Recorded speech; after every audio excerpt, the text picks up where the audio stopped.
Alright, hello, we back. We're back. Is it working? Is it working? It was not muted. The mic was off. Or the mic was not connected. Yeah, welcome. Wendy, why are you deleting all your messages? Anyways, come on, Wendy, Daniel Tiger Vanguard, Wendy, Ryan Aki, and Sailing also. Why, how's you guys even? If I missed anyone, let me know. Thank you for the 24 months of Sailing also. 2 whole years. Anyways.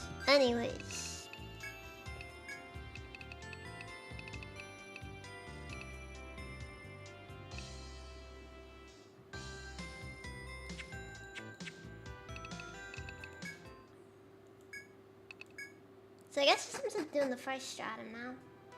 That's a classic one.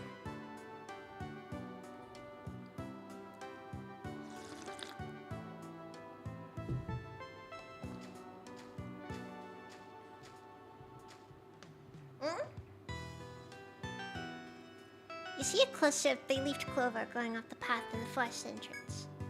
If you hadn't accepted that request, you would probably have walked right past obliviously. You see a boy desperately searching for something in the clover on the ground. You can search this place for a four-leaf clover or leaf. This place is full of bay-leaf clover. Search for a four-leaf clover. You ignore the other adventurers who pass by with odd glances and perform your search. You didn't find a four-leaf clover.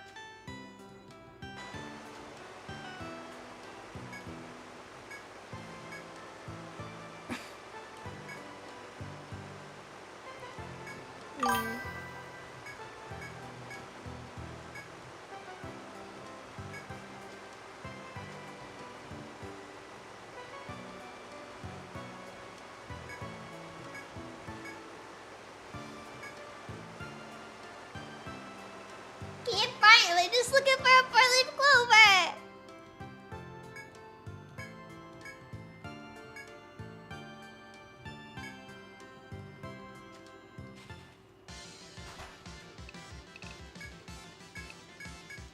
Oh yeah, these guys are up here right now. Oh, they're stronger than normal.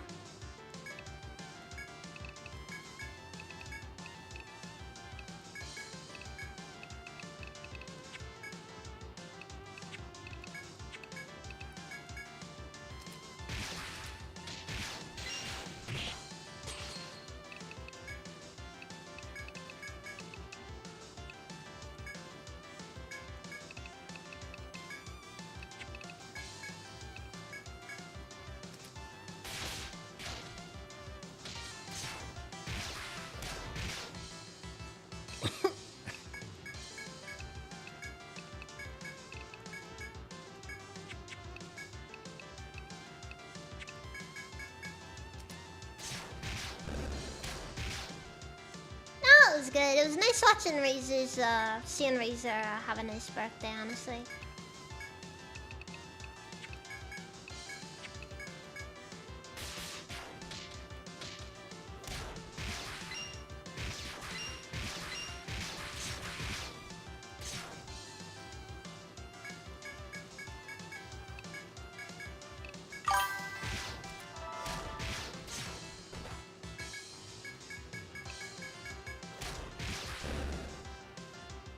Happy Revenge of the 5th. That's just Cinco de Mayo.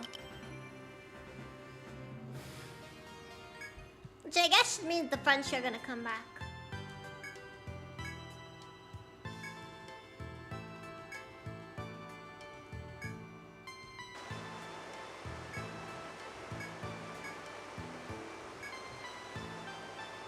You finally find a four-leaf clover in a trampled area and let out a whoop of victory.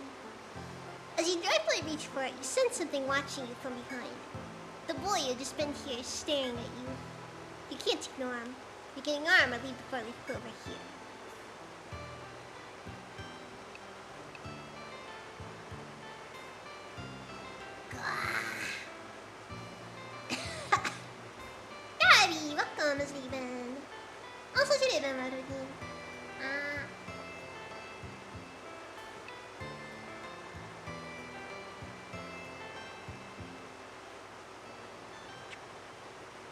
the boy and walk away without saying a word. You were unable to officially complete that quest. Speak and report what happened.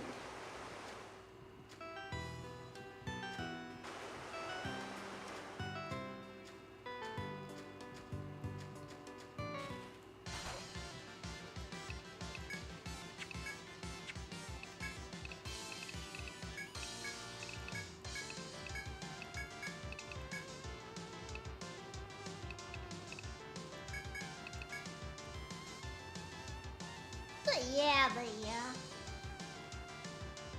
That was nice though, watching my Ziri's Kudo board. That was the main thing I was waiting on, honestly.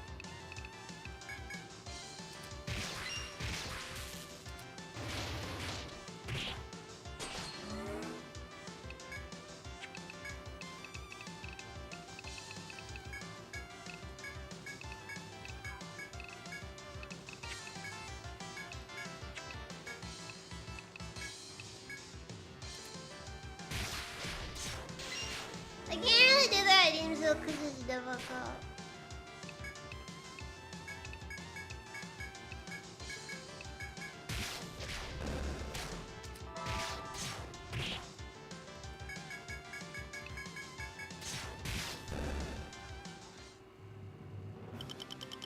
I resolved myself to talk now in the club and did not say anything weird. I don't know. The whole flash banging razor with words thing was a bit, you know. I'm just saying, Koban. There's a Koban moment regardless, but still.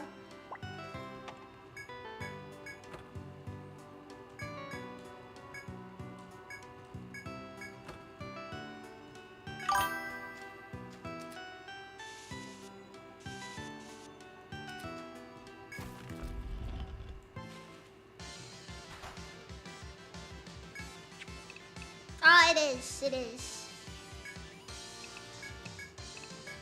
It's one of the things that makes Koban truly powerful.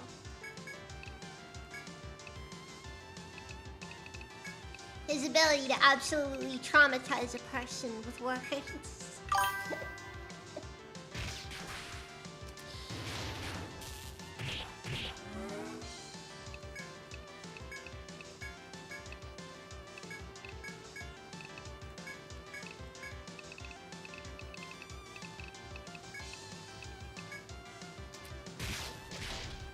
A little bit better. I'm not gonna be going for long tonight though.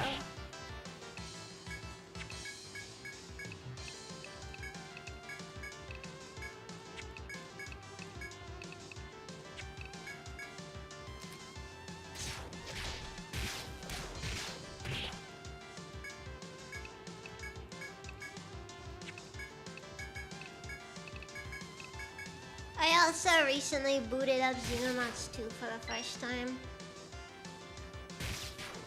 Because when you're sick, you kind of just exhaust every avenue for entertainment. I mean, the Minecraft server is fun. It's just well, anyone who's wanted. Oh, alright, Lion Fan. Golden Boy, that's a good one, honestly. I need to watch Golden Boy one of these days.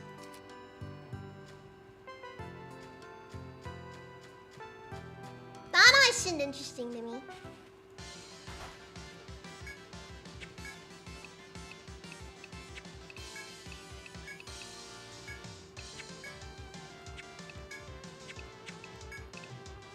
Or at least funny.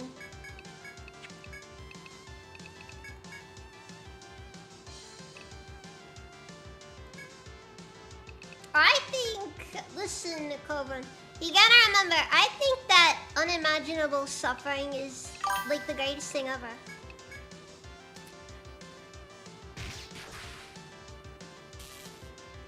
Might watch Kill la Kill just to debunk a red take your head. For what it's worth, Kill la Kill is kinda, it attracts bad takes, honestly.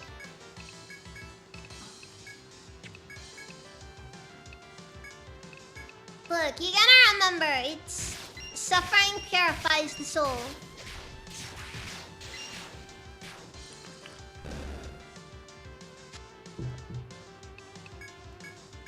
It's the only way you can become perfect.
Sorry about that. Sorry about that.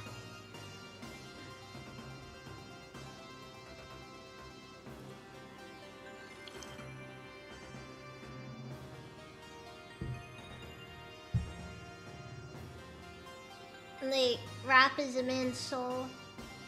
And then Lindier said, read that message through a Black Souls lens. Oh no. I know about Black Souls. Oh no.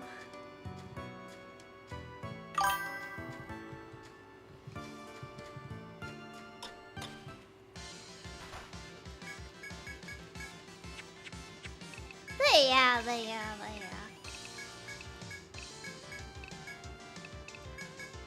Yeah, I took Razor to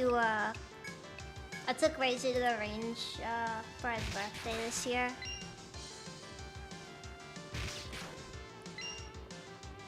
Seems he enjoyed himself a fair bit. Kaden! Welcome! I was afraid everyone would forget I existed. I'm always know this is gonna happen. Black Souls is good, just played off stream.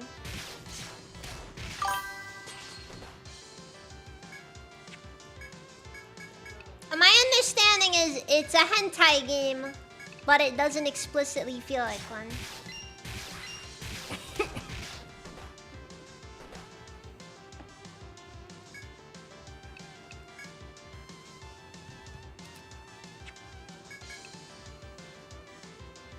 A Black Souls. I don't know.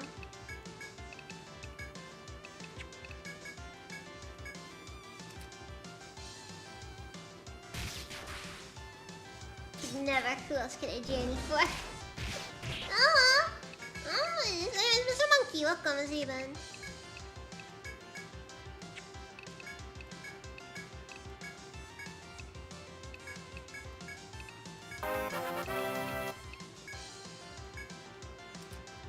Thank you for the raid. Welcome, Raiders. Welcome. Played a box of Sonic Fear and Hunger or something like. Didn't beat it. I'll continue the sentiment. Nobody's played Fear and Hunger.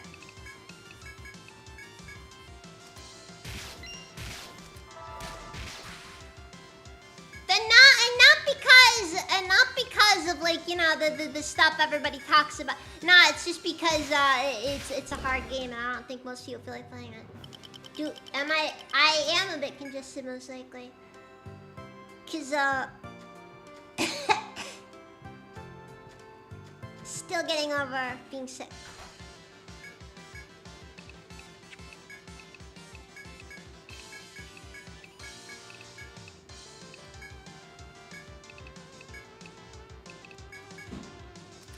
It's enough.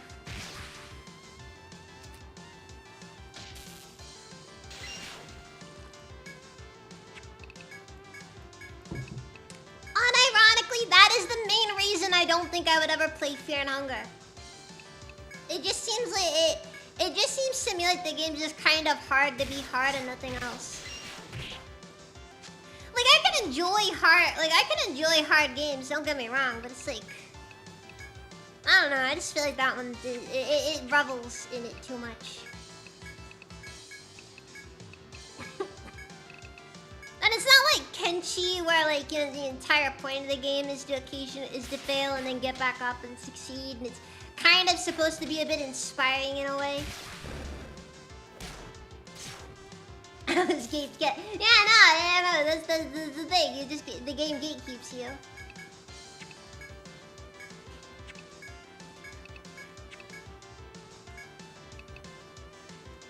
Yeah, like Kenshi's kind of inspiring because, you know, it's about getting back up and never giving up, you know? Fear and Hunger is about profound suffering and the godlessness of the world that we live in.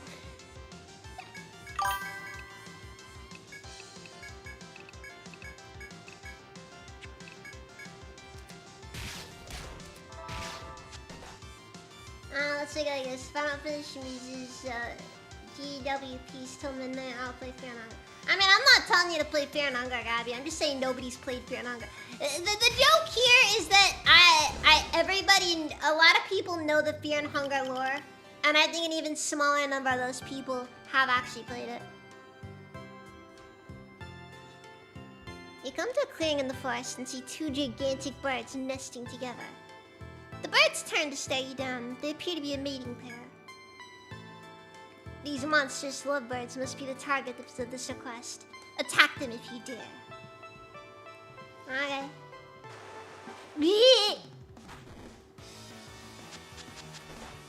And okay, you missed.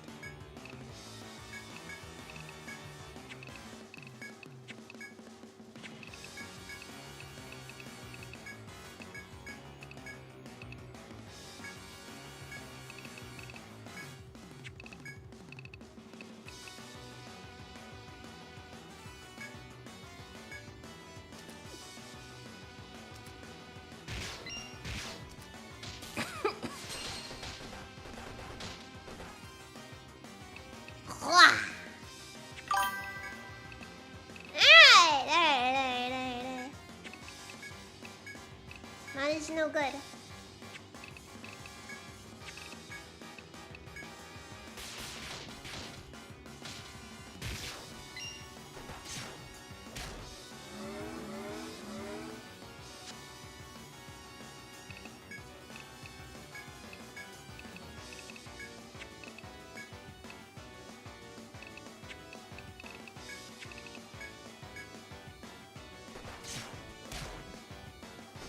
I feel like I split myself to my... That is also a fresh statement as well.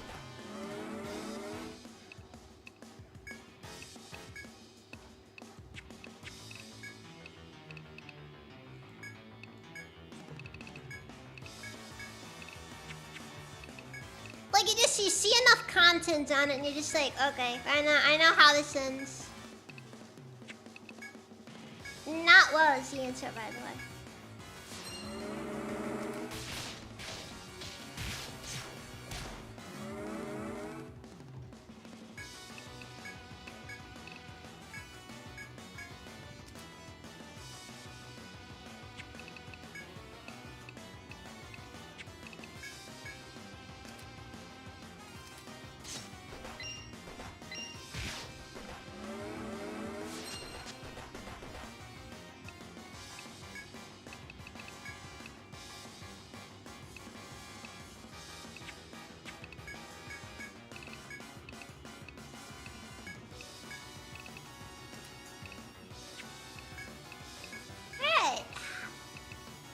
This is gonna be rough, I can tell.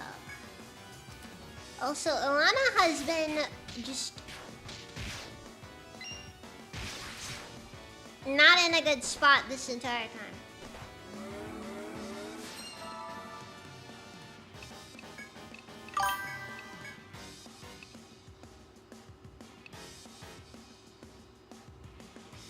Watch the person playing it from start to end with any spoilers prior to it. Then keeps. No, don't get me wrong. Don't get me wrong. I actually do understand the appeal.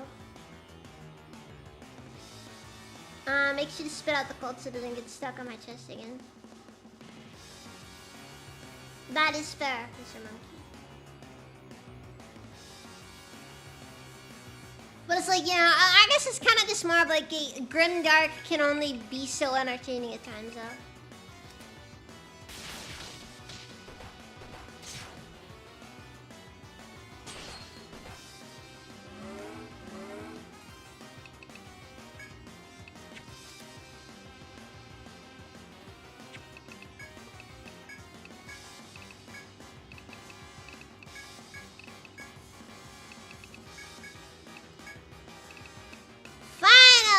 Let's do this.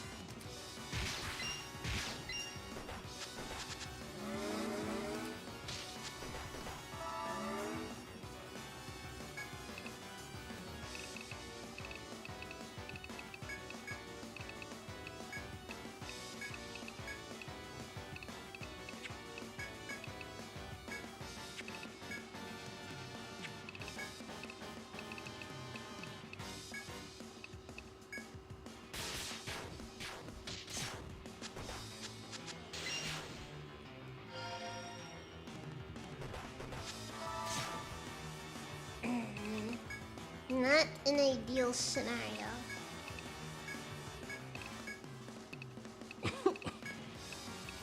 Okay, one of them's about dead though, so I think we should be in the clear in that regard at least.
Alright then.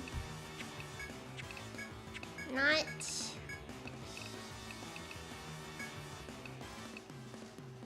Oh! Well, at least kill the Avian King, so that's good.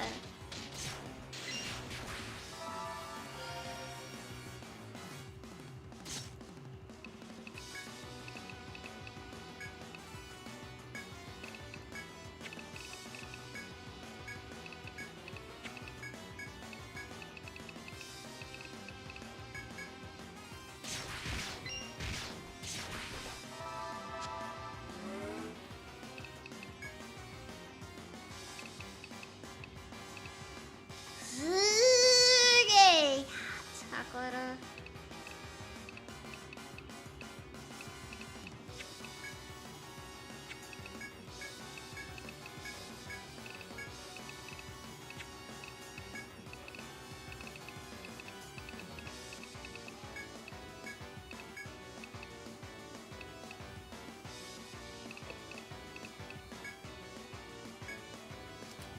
Not going too good so far. At least not here, it feels like.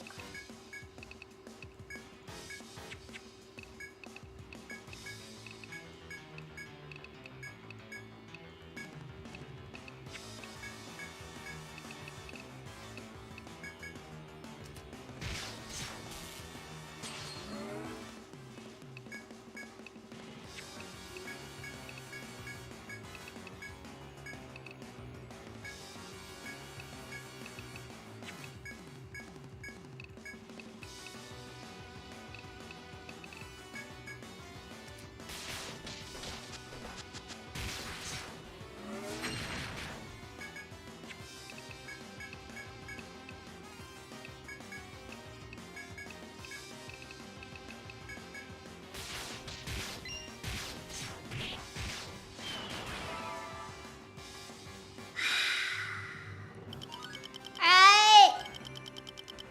It's dead! God! It's dead! Huh? Second one of the week? No, this is the first one of the week. I've been out for like a solid week, probably. The moments the birds are dead, you witness an unimaginable sight. Thousands of birds rise up from the trees, blotting out the sky as they flee. Without the leadership of the two giants, the flock has apparently fallen apart. In any case, their quest has been completed. Report back to the bar when you can.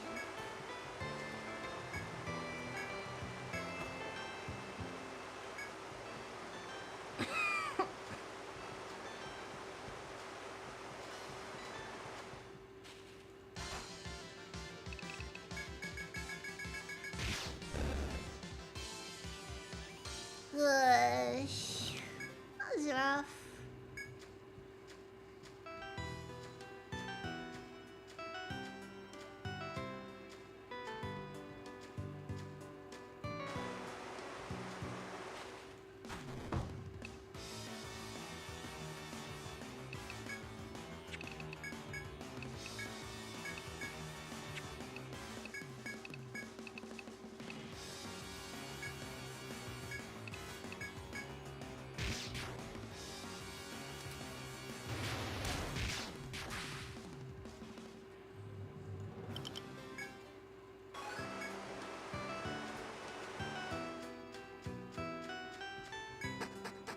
That didn't really do much, did it?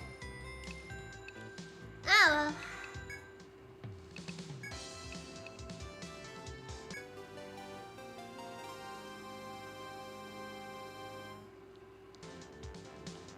Ah, gee, welcomes. The client understand came by a moment ago and canceled their quest, so no reward. She said something about said some kind-hearted adventurer gave a four-leaf clover to our son. This might sound crazy coming from me, but it sounds like you know what's important. I'm proud of people like you working for me. Here. This is an official word from me to you for doing your best. I'm so glad that I can trust you to do the requests I hand out. Be proud. Let's go! 2 lucky bucks.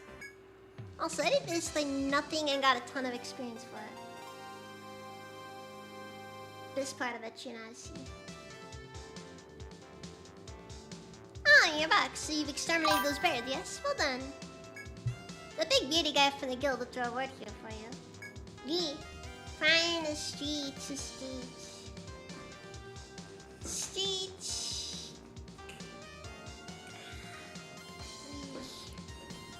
I've never seen so many birds at the same time in all my life. I'm so surprised. Then all the birds flew over the city and showered us with crap, even more surprising. I have a request for you right now. Here you are. Here, I'm mopping the bucket, so if you... Hey, come back here!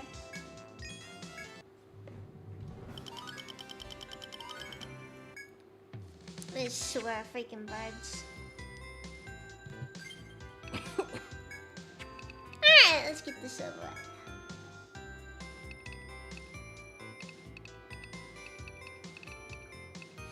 Okay, so what was I wanting to do here?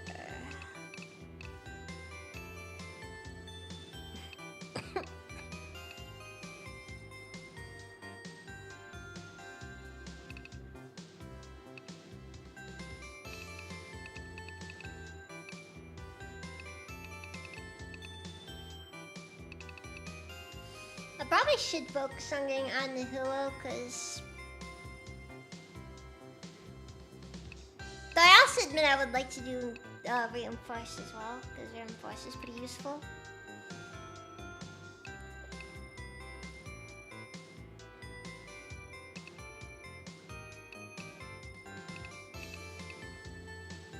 But I also didn't need to like focus on...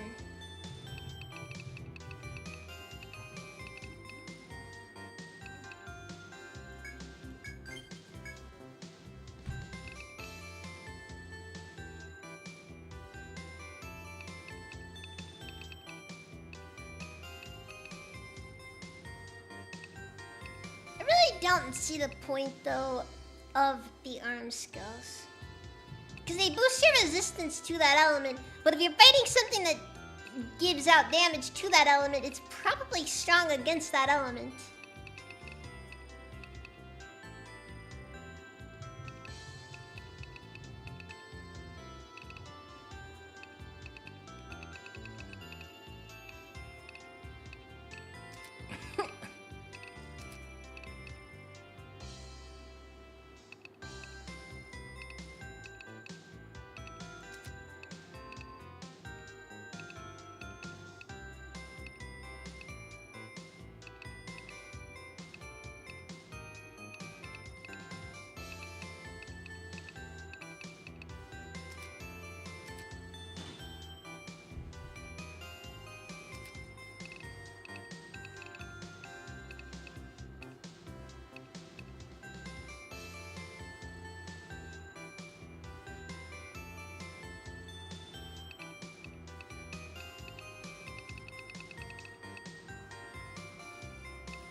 My element is strong against your mom.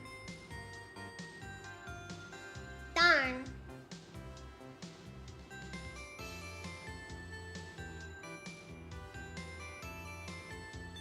But yeah.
gonna start focusing on.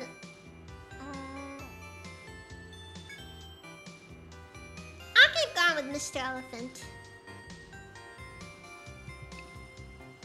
After all, the stronger he gets, the more we benefit overall, so.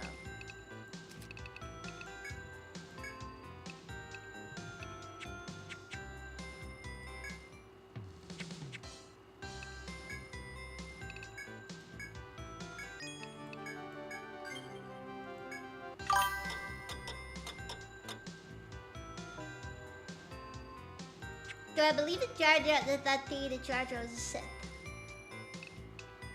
Alright. Darth Jar Jar. Thanks to the key gave me earlier safe, but I want to talk about something else that's bothering me.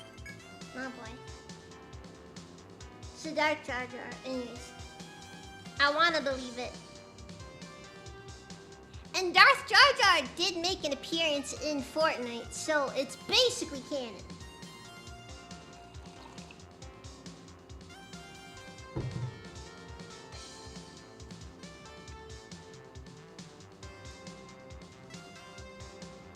Oh, you're accepting that request. That's another one from the boy at the end.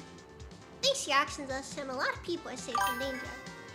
It's looking like that rascal of a kid is still worried about something, though. So go talk to him again and just like all the other times. Make sure to be ready. My bartender is telling me this is going to be a big one.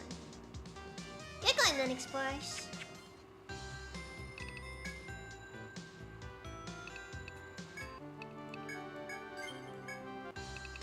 Outlast, it's entertaining.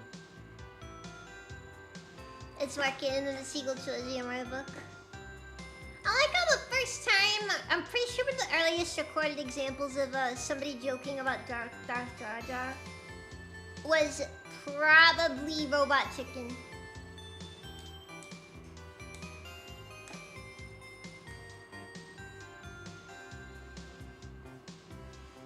Oh, hello everyone. Huh? You accepted my request from the bar. Thank you very much. Thank you so much for all you've done. It turns out that the Green Death disease is being spread by a monster in Ellie's town. And the townspeople realized that they tried to kill it, but it got away. It escaped onto a ship headed for Emerald, and all the ships they sent to catch it were sunk. The only warning that made it here was Ellie's letter. Even if I told the guards they didn't believe me, I'm just a kid. You're our only hope. Please, find the monster and defeat it before something horrible happens.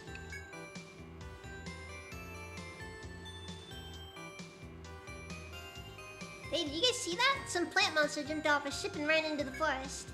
It looked wounded. That may be why it didn't run into the city and cause any havoc. The guards will begin a full and thorough investigation soon. Please stay put until then. And again, I guess there's no point in telling you that. Just don't do anything crazy. Okay.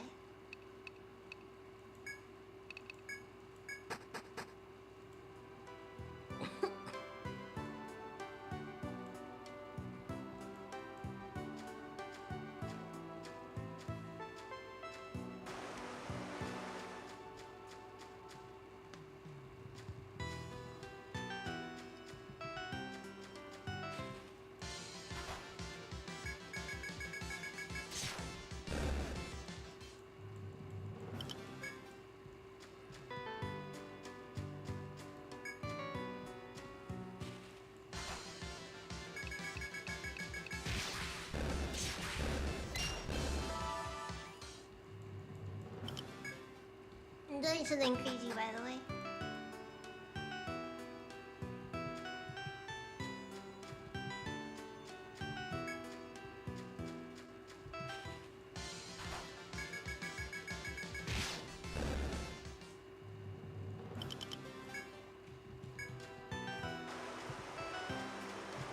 Oh yeah, there's an area up here that I haven't visited yet, so...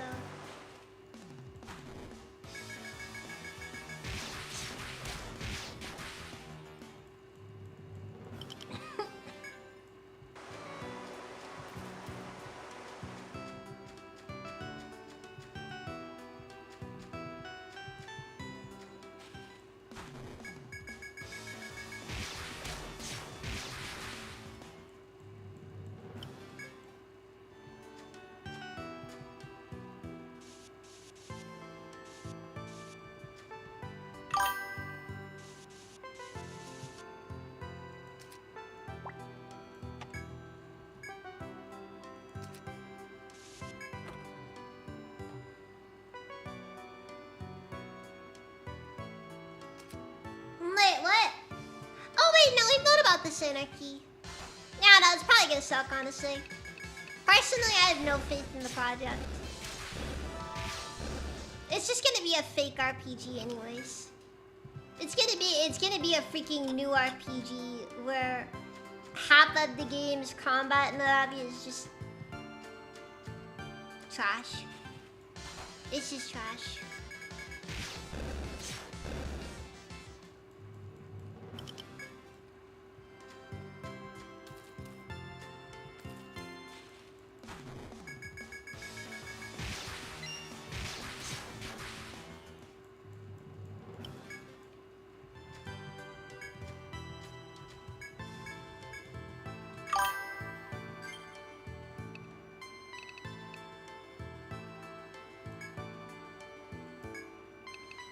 You figured out why you don't like KOTOR 1 as much as KOTOR 2?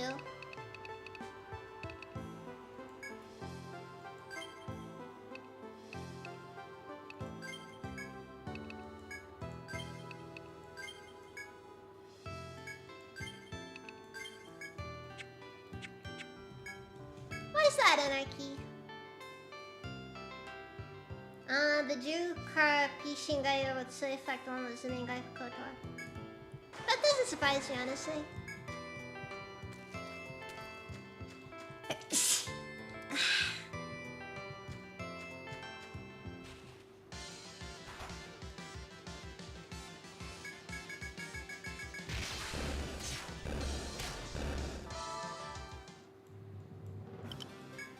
Listen, I will stand by my opinion that KOTOR 1 was not all that good of a game.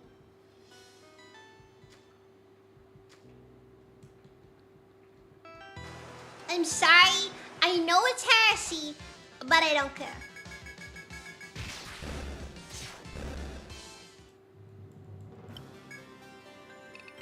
Okay, KOTOR 1 is overrated. Darth Revan is also a ridiculously overrated character.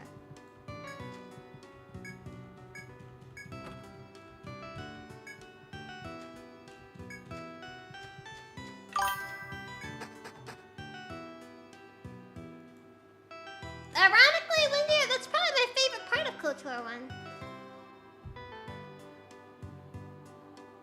Yeah, I know.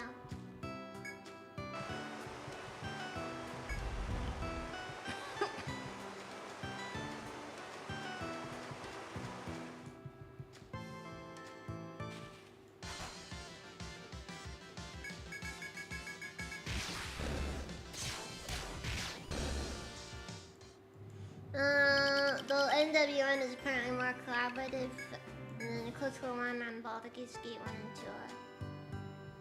I don't know, I never played the original Baldur's Gates.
Next year, it's literally the never went to 2 per target, some kind of hole in the way if I have no clue.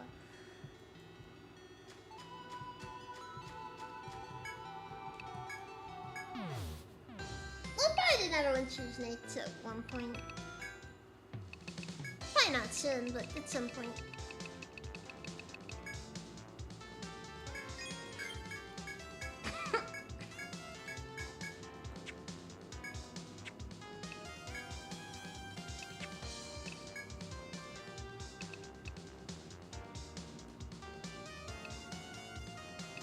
The legendary sword Sidobum forged overnight by an ogre.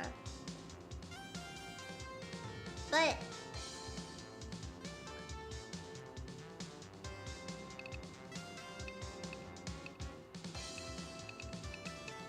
we're buying it in the store.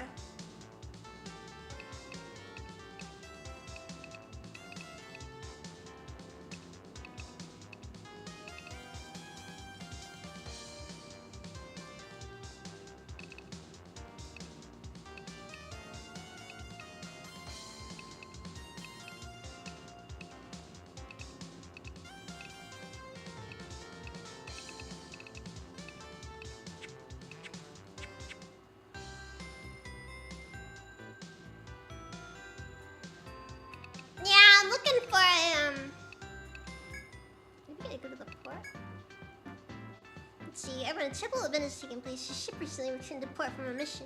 However, every member of the crew was found dead, killed by a monster hiding on the ship. The ship reached armor out on the currents, and the monster immediately fled to the forest.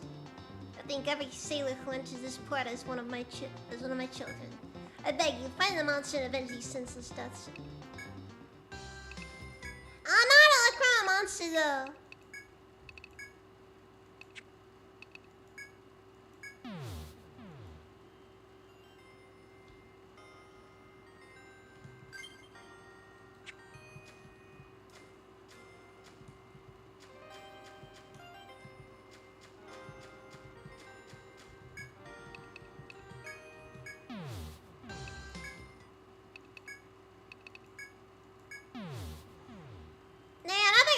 Go back to the go fight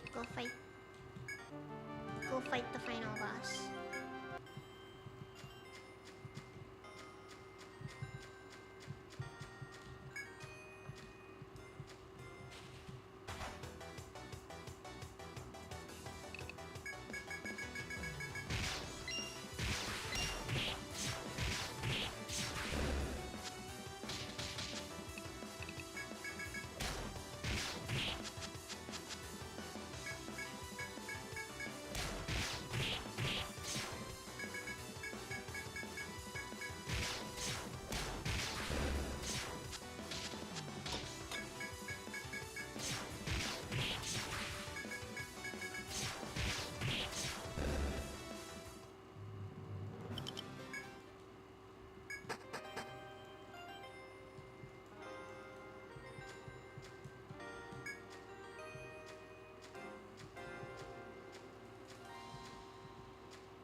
I like how the Plague God has over 500 TP and it doesn't ever use TP.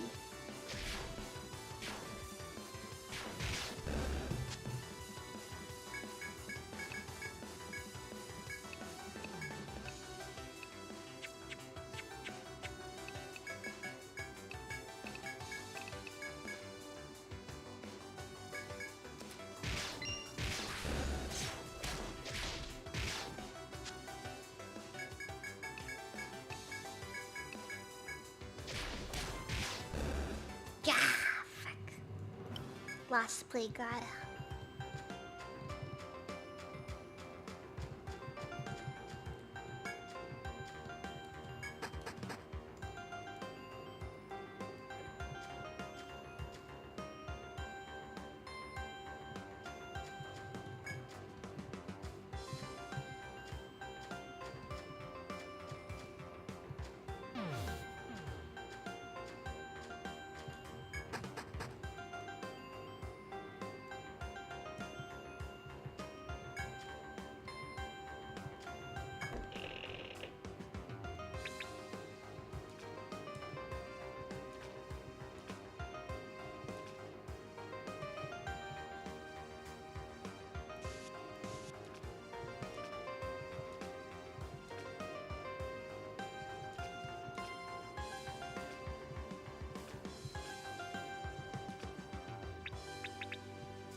really like.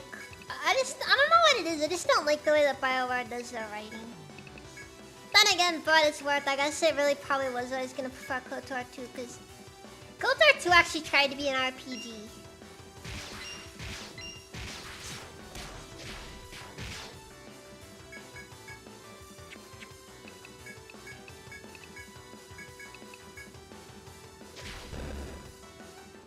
KOTOR 1 wasn't a real RPG. There's my hot take as well. 2, 3, 4, 6, 7,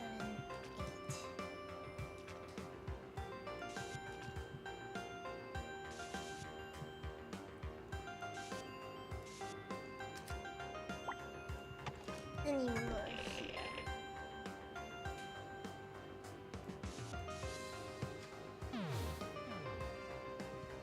Wah! That's not how it's supposed to go.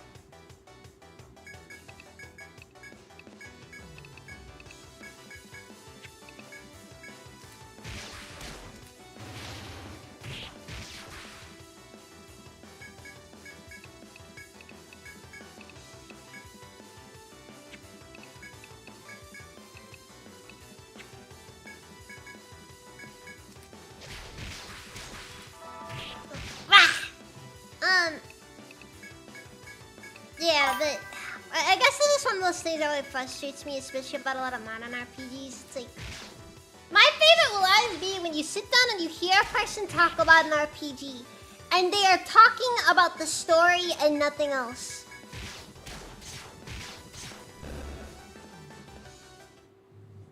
You know what I mean? It's like, we'll hear a person sit down and be like, oh yeah, no, Cyberpunk 2077 is a great game. It is an incredible story or whatever. Which, by the way, it really kind of doesn't. I'm gonna be honest.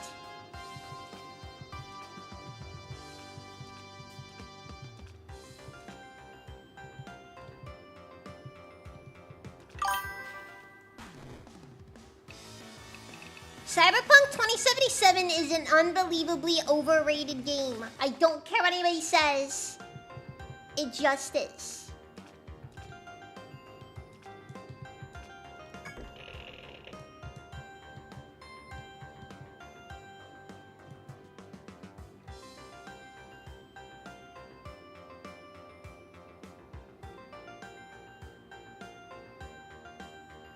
People use modded and people use modded gameplay to be like, it's so good, guys. It's just like Fallout. It's like, yes, I can see how much money they spent on making this game, okay?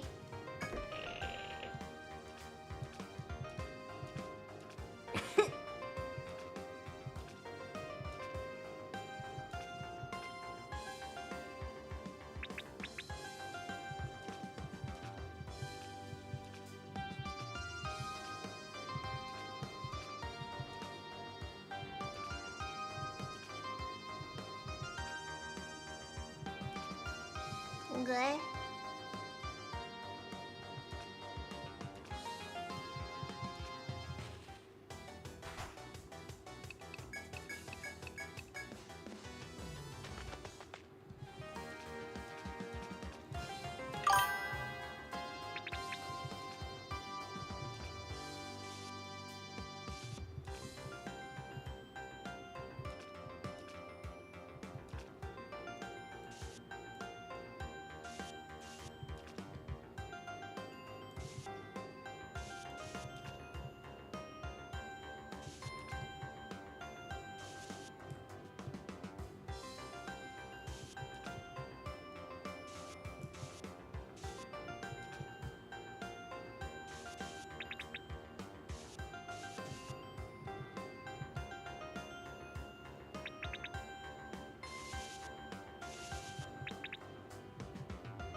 Let's see. Pluto got you forced to start with the double again. Oh, I'm sorry.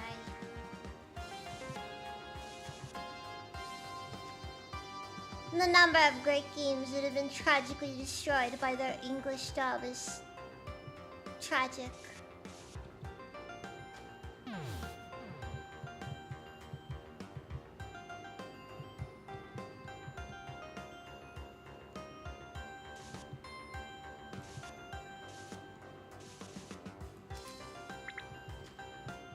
Yeah, I don't like English dubs myself.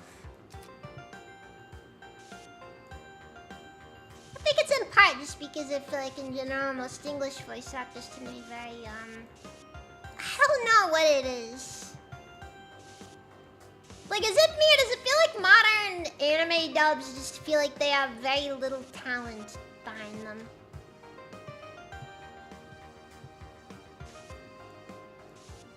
Like, even like past just, you know, bad stuff there, it's just like everything kind of sounds really samey. And I don't know, it just sounds unprofessional. Maybe, I don't know. I don't know what the word would be for it.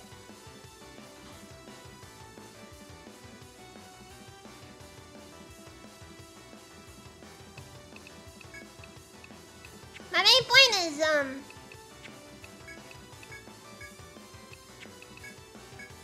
not my preference.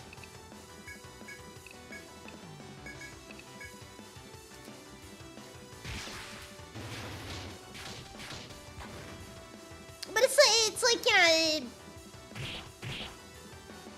like there's just a weird lack of quality in a lot of them.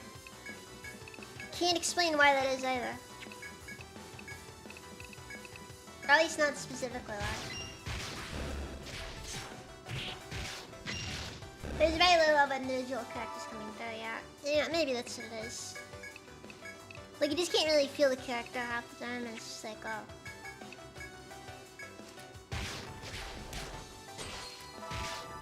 I mean, don't get me wrong, you know, there's such a thing as bad source material.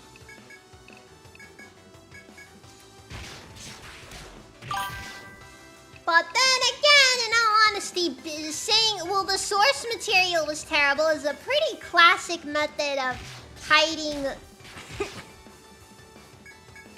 your not very good skills with things.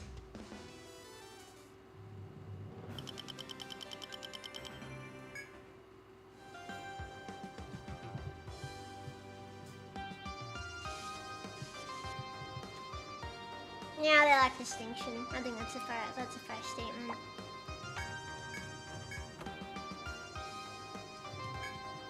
Nova Skirt.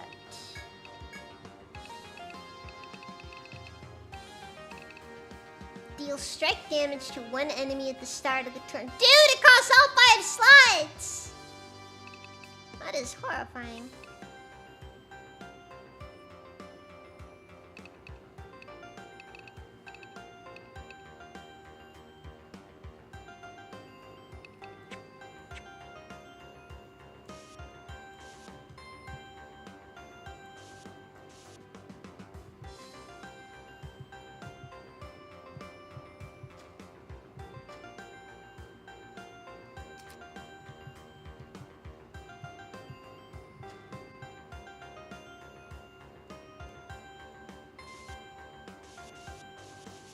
I think this is a trap.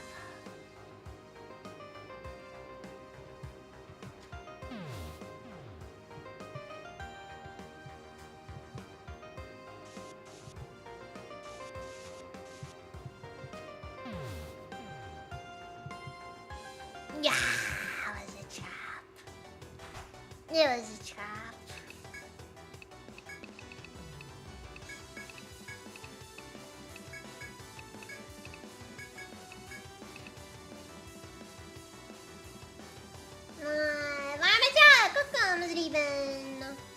I'm not dead. I'm not dead. I might be a little close though.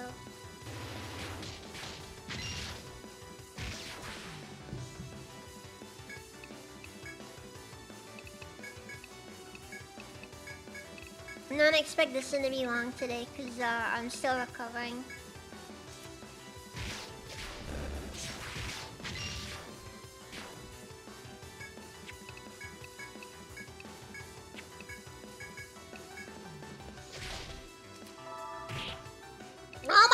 actually got that. Okay, let's go. Down low. Down low. Yeah, but the, I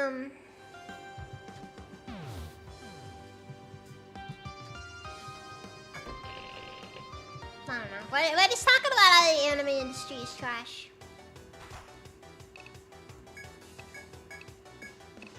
Okay, well, not the American industry. The American industry.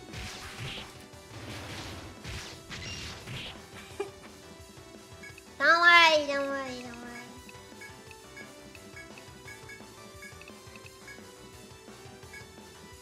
I'm not pushing myself.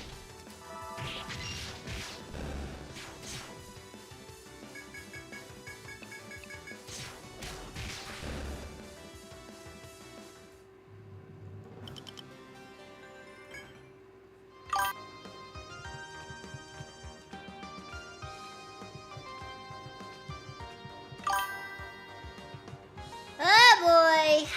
Oh boy. One of those.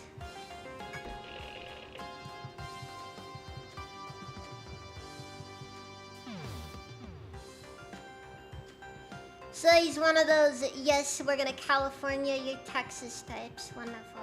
I messed that up. I messed that up so bad.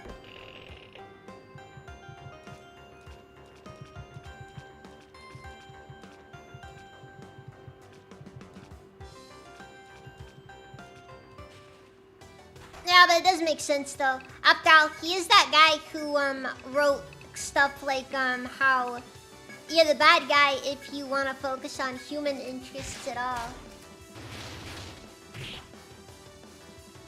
They don't know who I am, Farmer Jack. Just ignore me. Just ignore me.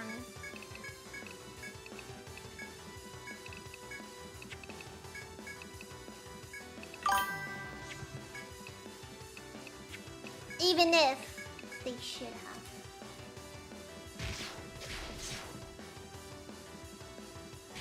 Yes, I actually will not disagree with that sentiment.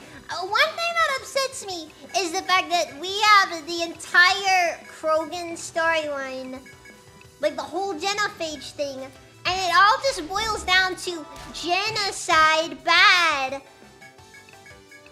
I mean, ever sit down and actually have a discussion about the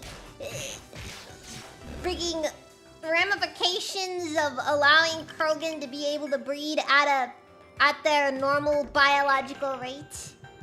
Instead, you just get this bleeding heart. Oh my god, we have so many stillbirths. Even though, I'm gonna be honest with you, I think the Solarians were right.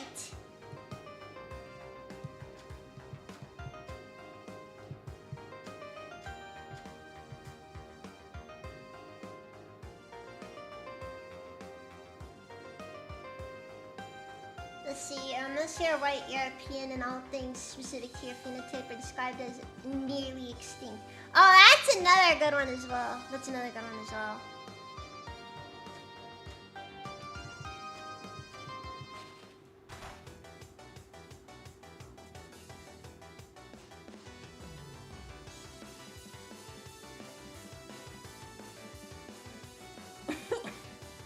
Okay, but if I had four bulbs, they'd want to just send me two Solarians. And don't get me wrong, I don't like the Solarians, okay? I genuinely do not like the Solarians. But I'm just saying, I think in terms of the whole genophage thing, I don't think they were necessarily in the wrong. I just think they lacked effective branding.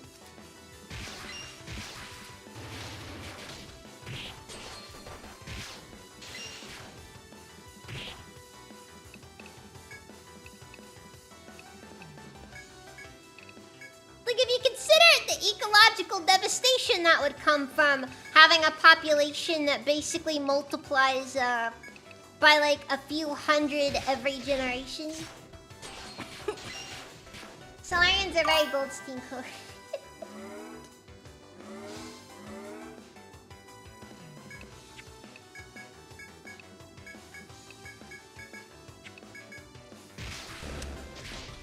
They might, it's not wrong, but still.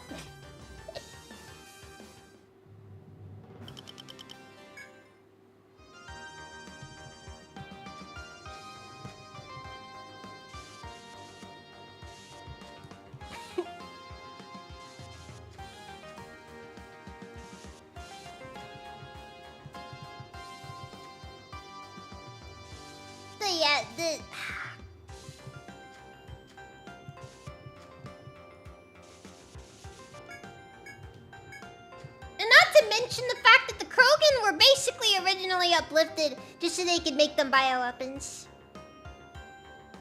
That is the only reason why they're even a problem now, because they gave them technology. And then they did the obvious thing with that technology. I wanna know what Bioware meant by this. Wait a second, are the Krogans the metaphor for the Taliban?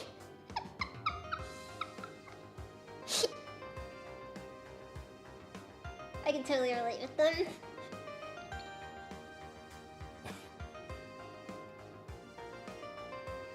As you carefully tread through the white forest, you catch sight of something. A large patch of earth is entirely covered in clover. The cluster of white buds looks just like a bed. The sight tempts you to lie down in the soft clovers and take a brief rest. While you don't have much to accomplish here, you'd hate to pass up such a chance to rest. Each of you quickly scans the area to ensure no monsters are nearby before laying on the clover bed. The patch of clover is quite comfortable, and its cool softness does much to soothe your fatigue.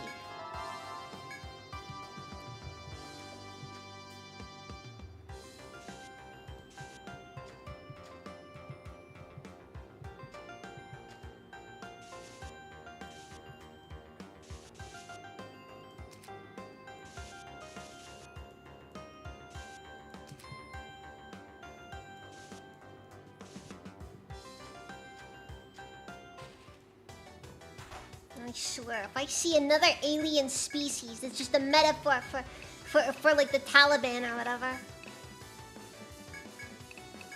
Happens way too often. It's like, let's give guns to these guys. It can never end horribly. And then it ends horribly.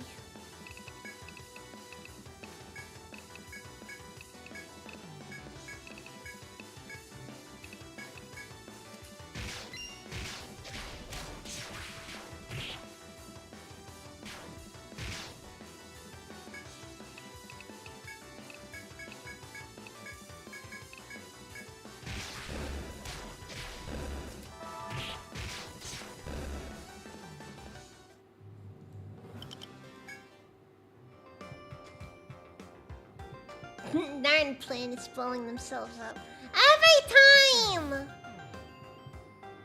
Just once I want a planet that doesn't spontaneously combust.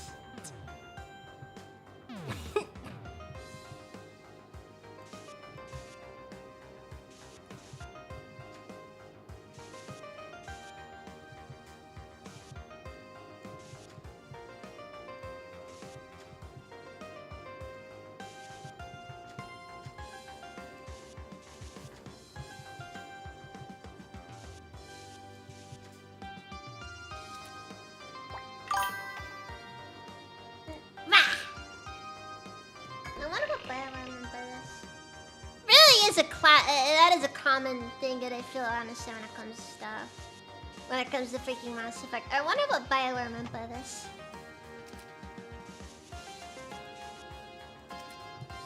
Ah well, at least it's always acceptable to kill Batarians.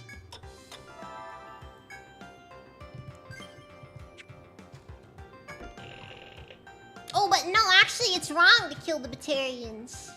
Even though, in all honesty, it makes sense, depending on Shepard's backstory, to have a massive chip on his shoulder because of Batarians.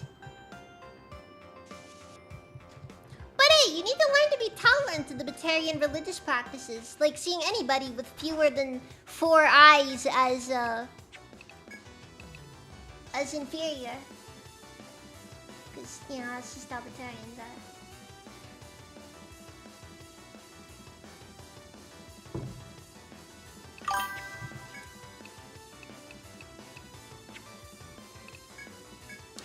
No, if I recall correctly, their entire religion is surrounded by the idea that the more eyes you have, the better. Like the more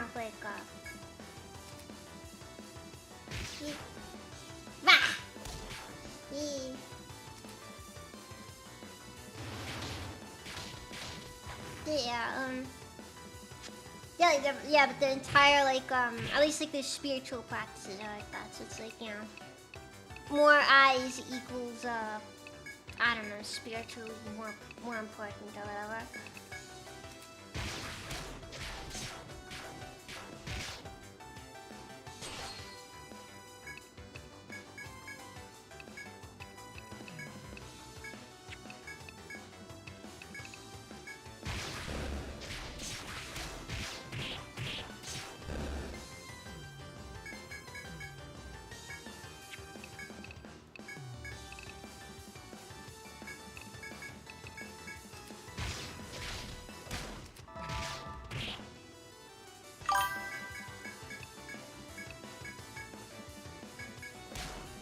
Mariah says when Prince is not here. Welcome, how's it even? Hold a minute.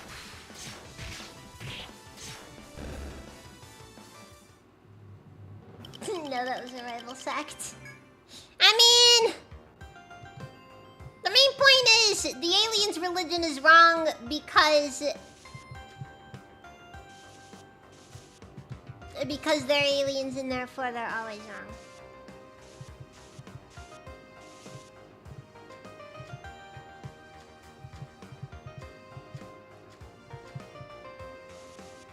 Oh, that's another issue I have with freaking BioWare's rating. It's like, yeah, like, I know I mention Arcanum a lot. Because I just really like Arcanum, but like...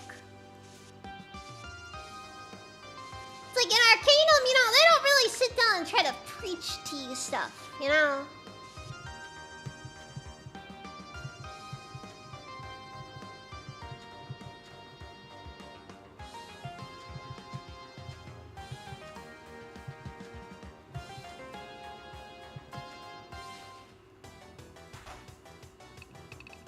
That's not what they're interested in doing. Instead they're trying to actually like have you engage with the content.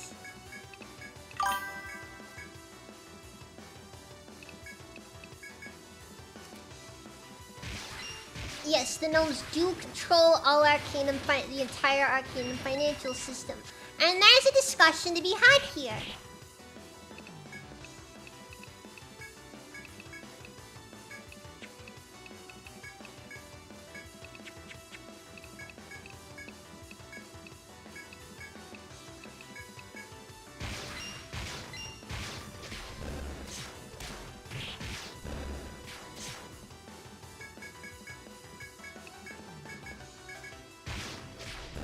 Now, I personally don't really trust the fact that Fantasy Blackrock kind of became a thing after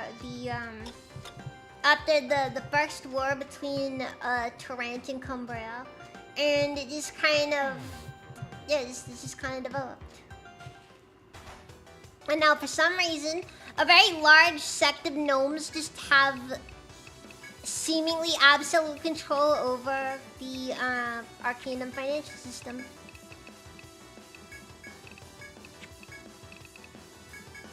It's very concerning. Also, how's it even, Mr. Face?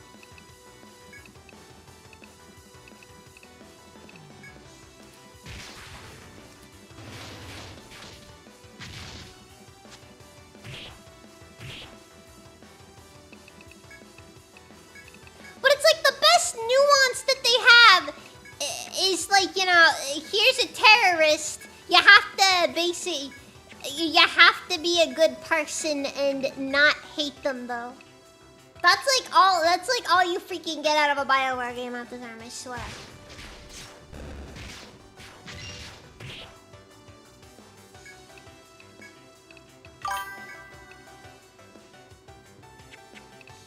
Yes, a forced morality.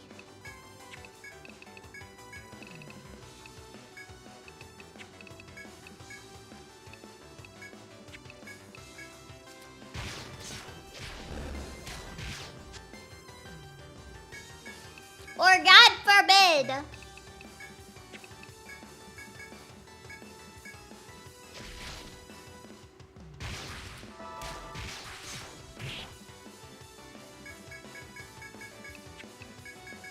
My position is mostly that I think they're pretty much. It's more of like an. It's a what's it called? It's an institutional thing.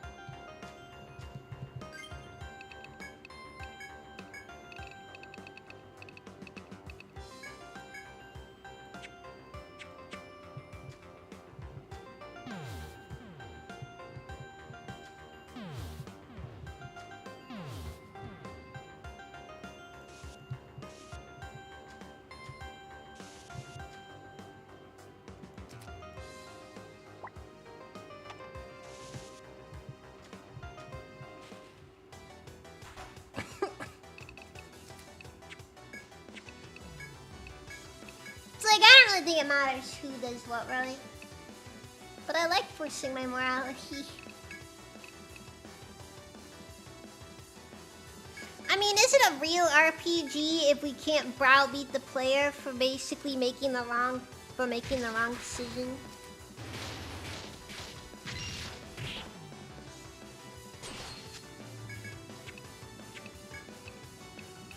Wait, hold on.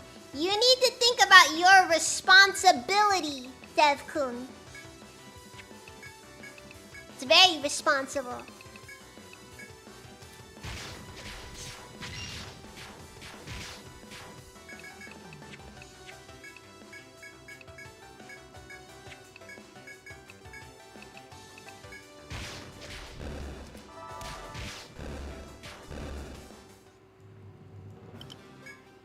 Now you have a big audience. You need to make sure that audience is given good morals, because this is freaking PBS.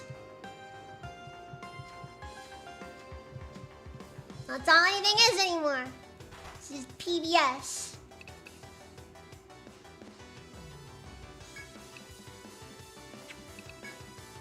Top to bottom.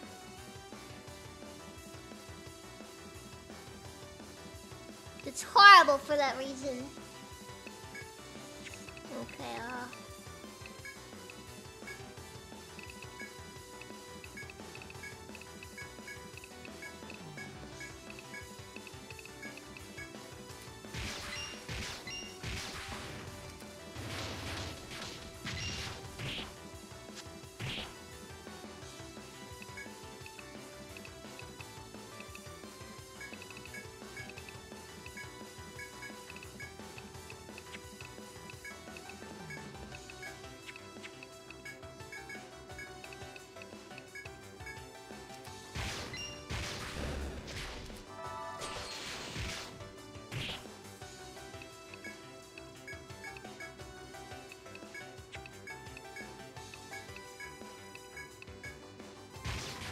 it's not really like you can't do politics and stuff, though, I feel like.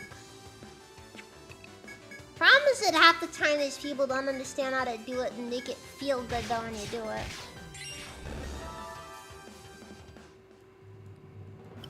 Like, you gotta remember, propaganda is a thing that you have to do very carefully. I mean, you know, people love propaganda. Just ask Expedition 33 fans. They love their propaganda.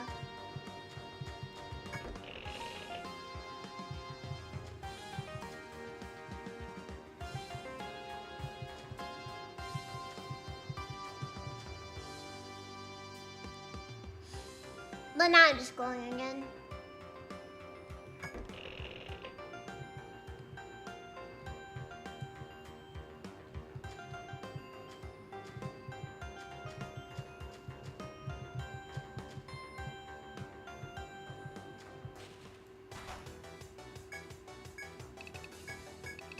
See, that's how I'm really gonna filter my audience. I'm gonna basically say Expedition 33 is trash, and then I swear, dude, it's the weirdest thing I've ever seen.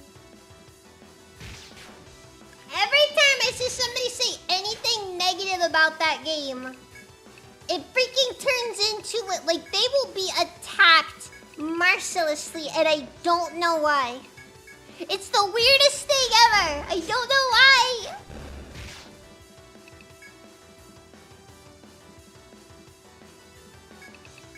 And like, it's almost funny in a way, because it's just like, oh.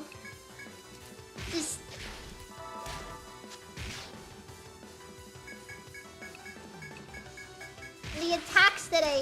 see people get hit with on that one. Sounds like Hogwarts Legacy. That is also fair, honestly.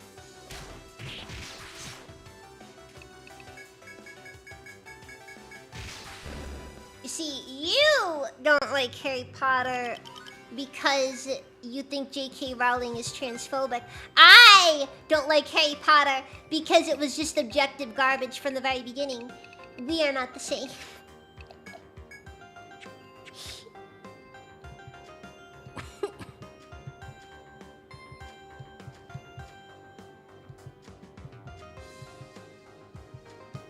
It's like, I feel like I gotta get past this, but I feel like it's only possible to do so at night.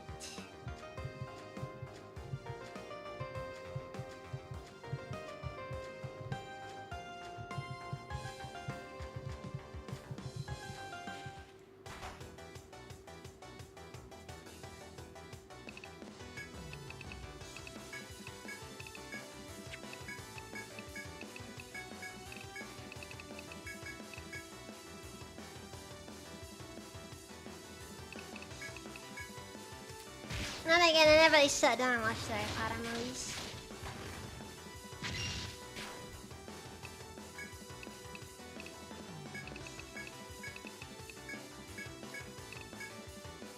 But also, you gotta remember, J.K. Rowling is also just the worst style of British woman.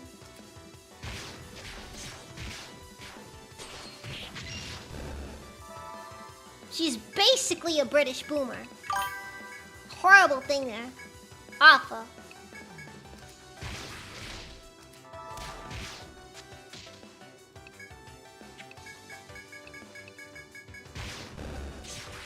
There are no good British people.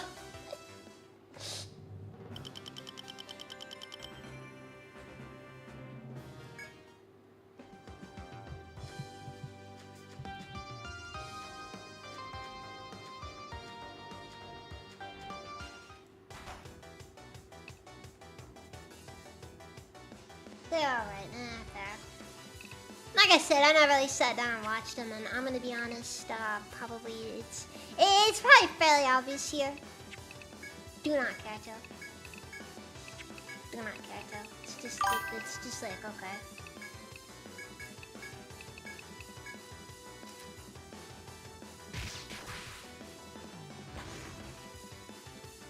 I know about JK besides Zinky, but trans people start trying to say Hermione was ours, but nah, my favorite is freaking Dumbledore was always gay. That one was my favorite. Just, you know, she just over here with that one image of Stalin. You know the picture where, like, you know, Stalin's got like his friend there. Like fun benches. I mean, that's not really too surprising to have that look on Positive One.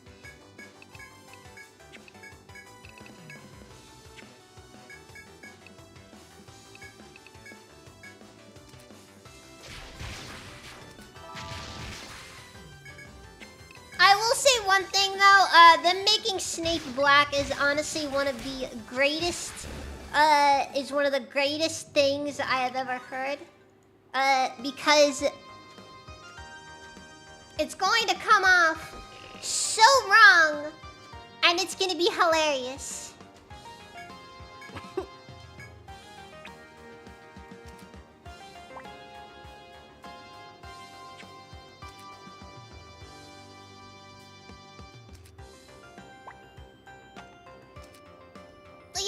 It's like, you know what? I approve of this change. I approve of this change.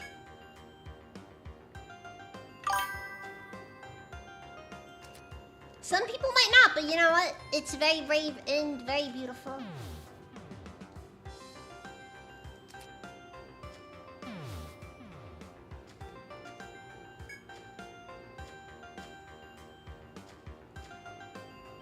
It's like you're telling me you make the one guy that all the characters are scared of into the only black guy in the school. I wonder. all of these lily white children are afraid of the only black teacher in school. What did J.K. Rowling mean by this?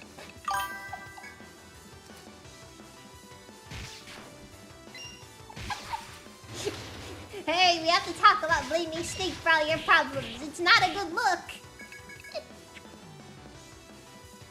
Like, dude, you could have race swapped so many people, and it would have been like, okay, whatever. Alright, fine, you know, this happens like, what, every single time some new series comes out. Whatever, we'll live with this. You did it, however, in such a way that would make it the funniest thing ever. Best part is, I don't think that's a J.K. Rowling decision. I'm pretty sure that wasn't her choice.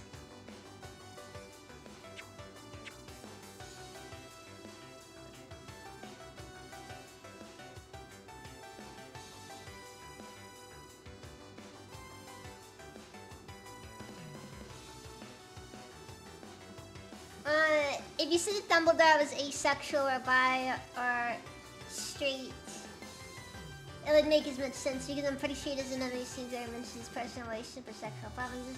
But I think it's funny that he's gay, so it's my hook in. Nah, don't get me wrong, it is kind of funny. Like, okay, look, in my opinion,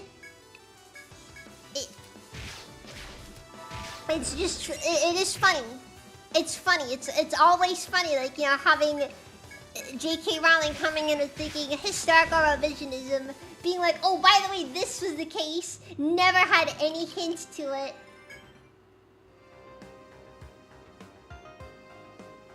Well, yeah, I know about that. I know she did that, but still.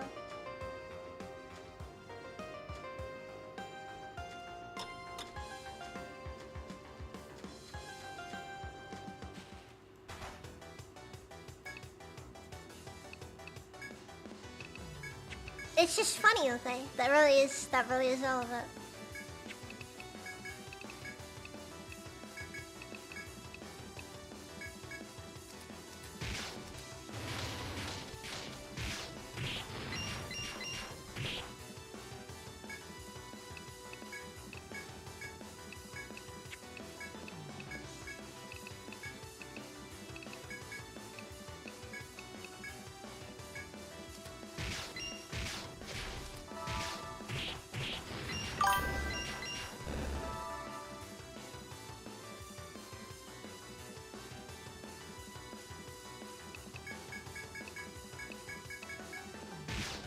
Look, in my opinion, he's a school principal. He's not allowed to have any relationships because him having any relationships would inevitably result in him having relationships with the kids, and that's just not allowed.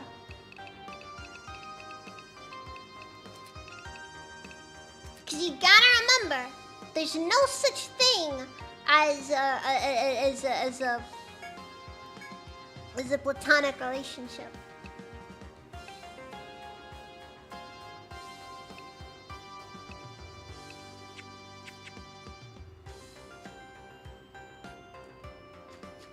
You know what'd be even funnier though? If they had Snape pull a Michael Jackson.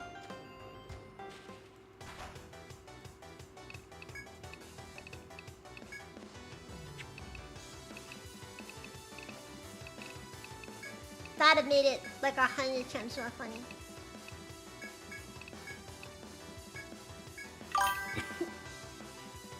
What do you even call that potion? It's not always a potion, you know.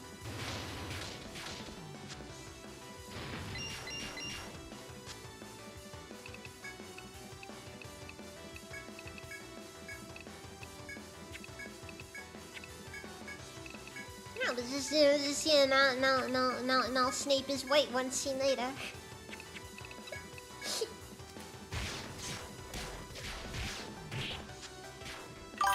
MJ didn't do anything. Nah, I didn't do anything. No.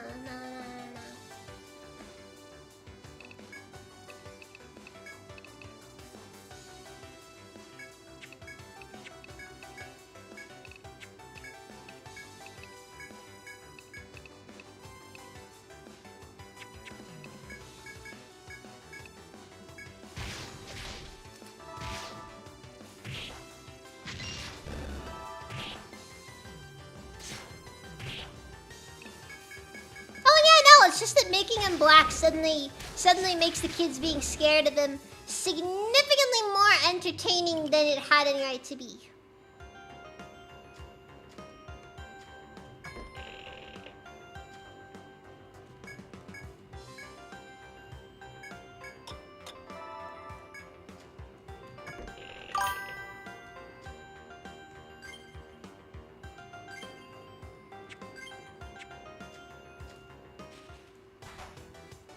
What if they change his character and he runs his lessons like the class of 3000?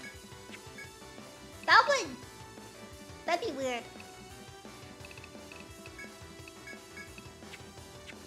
I can't envision Snape doing music class.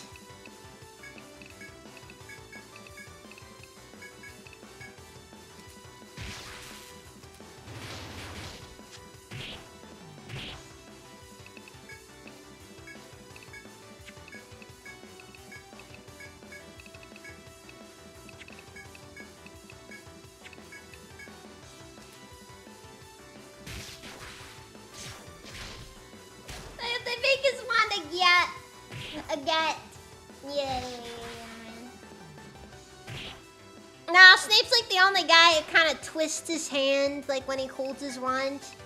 But like he tries to do like the best he can to make it look like he's holding it sideways.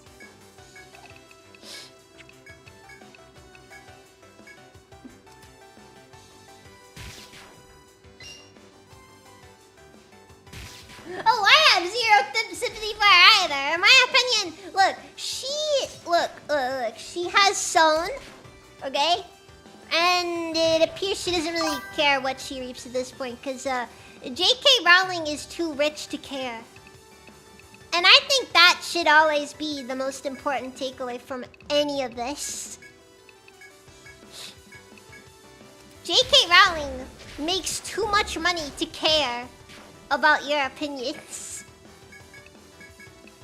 So yes, call her transphobic.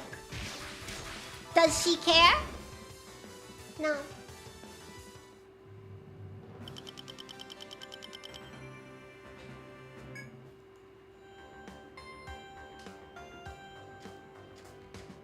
She has no reason to care. It's like what reason does she have to care?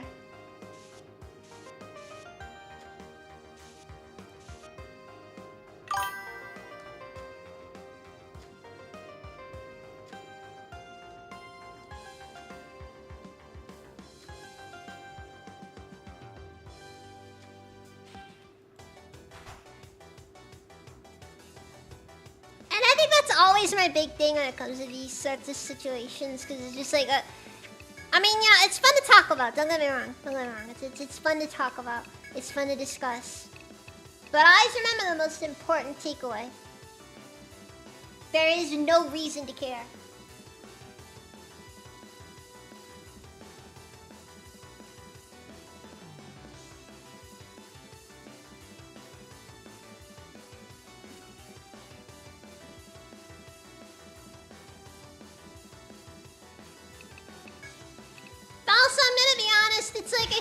It's also like I said earlier, she was never a good author. Don't freaking kid yourself. She was never a good author.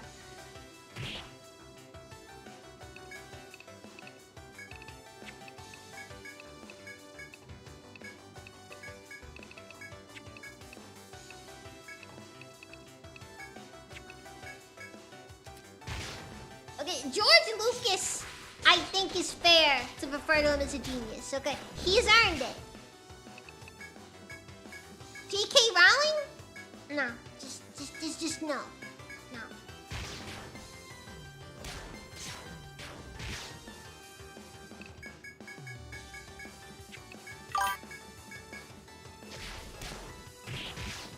Luke, did I ever tell you about Ahsoka Tano?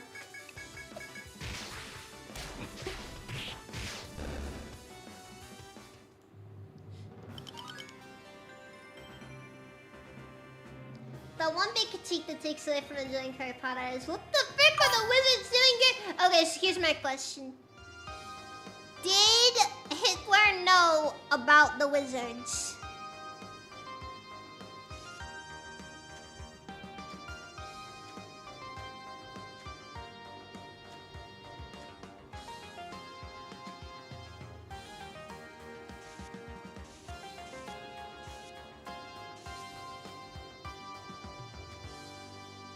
It's like with Despicable Me, you know, where are the minions? I hate that they copped out on that one, by the way. They shouldn't have copped out.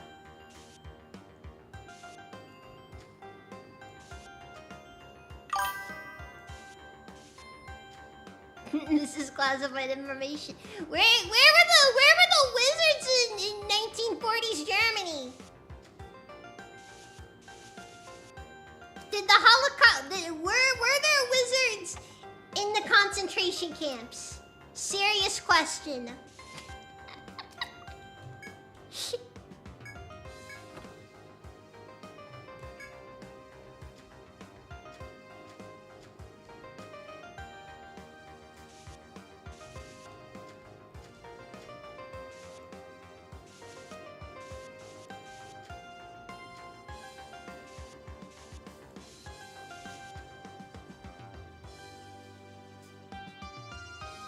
Nazis stole the Holy Grail on my annual show, so maybe. I mean, look, the Nazis also stole the Ark of the Covenant in Indiana Jones. This is just what Nazis do. I think that's one of my favorite, just random tropes that just appears everywhere. Just like Nazis getting a hold of just random artifacts that may or may not be significant.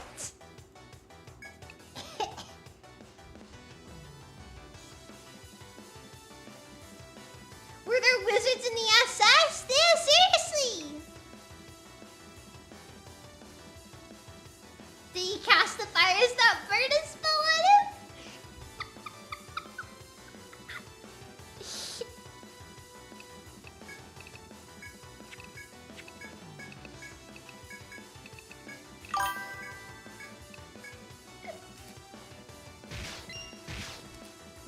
Just...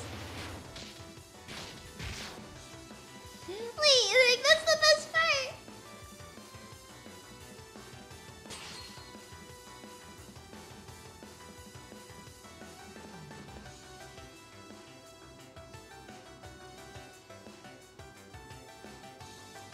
You're allowed to be wrong, Bald Eagle Witch. Welcome, Achievement.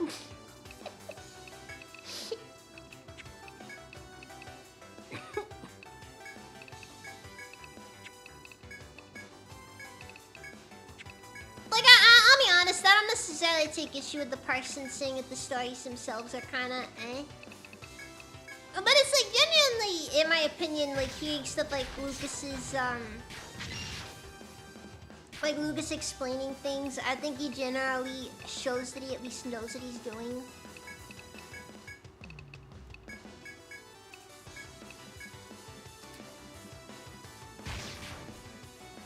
The real question: did Hitler know about the Wookiees? You do realize that the Wookiees were enslaved explicitly so that they could work on the Death Star.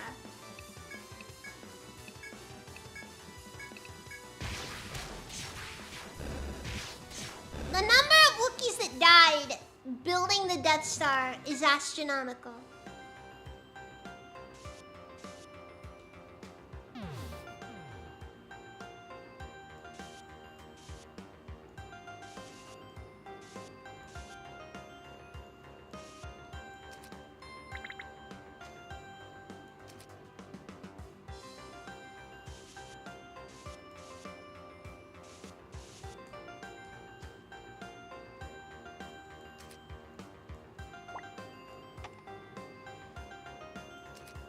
So they were offering the ovens?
gonna make an assumption regarding the shape of that room because I don't feel like dealing with the FOE.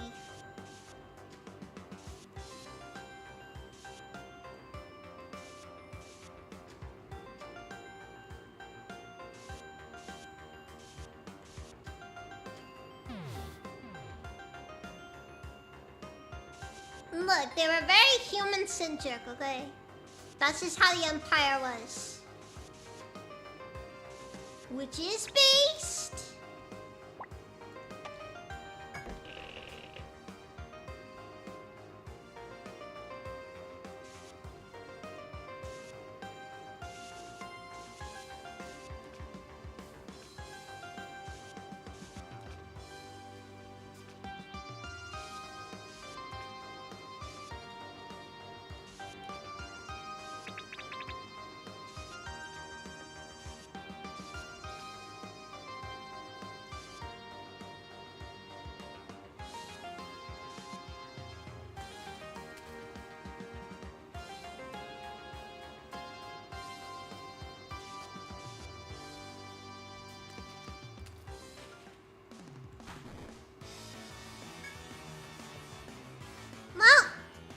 Hard way it is.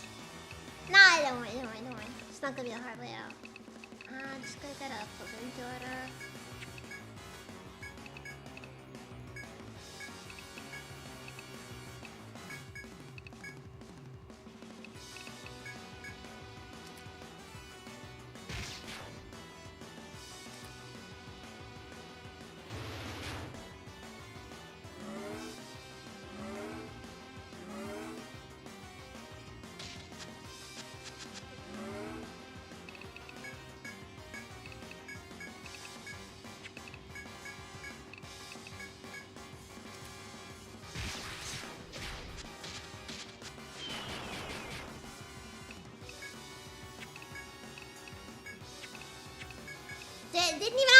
Didn't even need to hear the Emperor's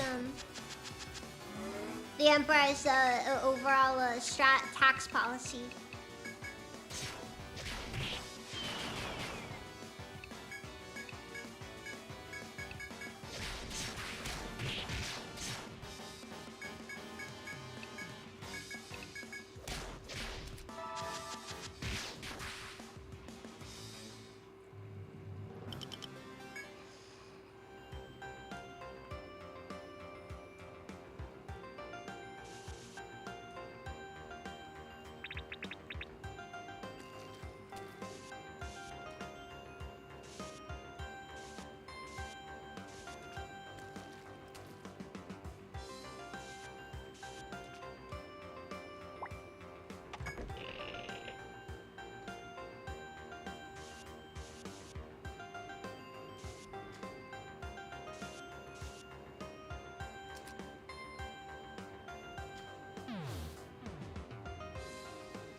At least the Empire doesn't have teddy bears.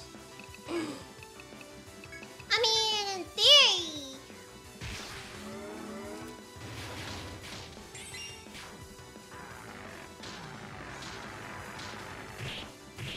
Not great in zero odds, the Empire does at the very least, have them as subjects. It's like, kind of.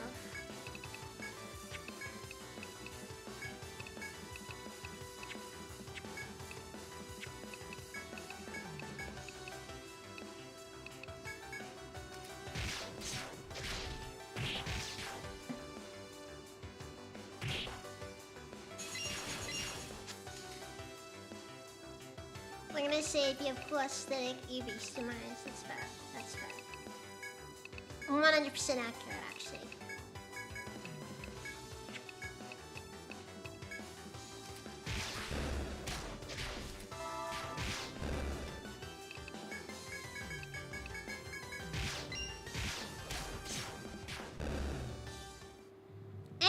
killed itself.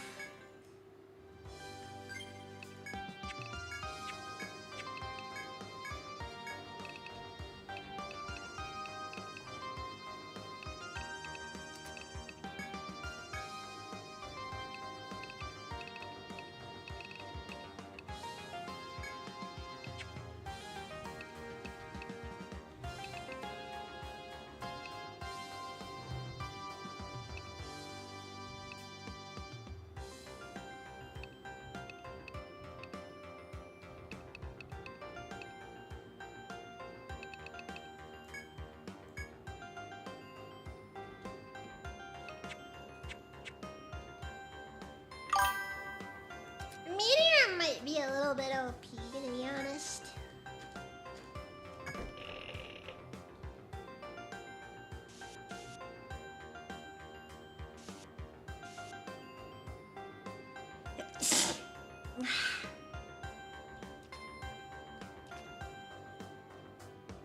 My Kuni, welcome, Zaven.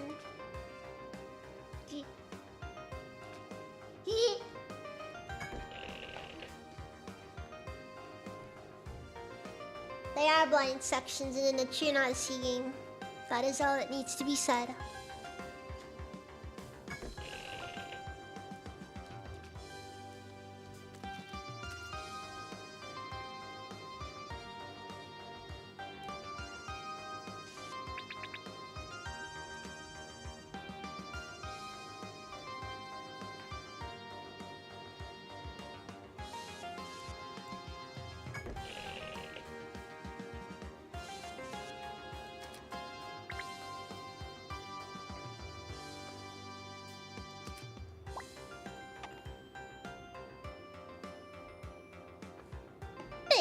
But yeah.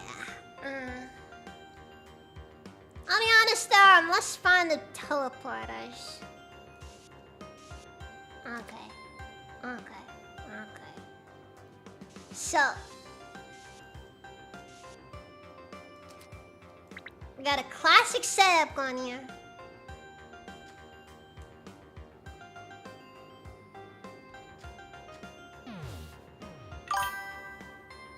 Freaking classic double teleporter.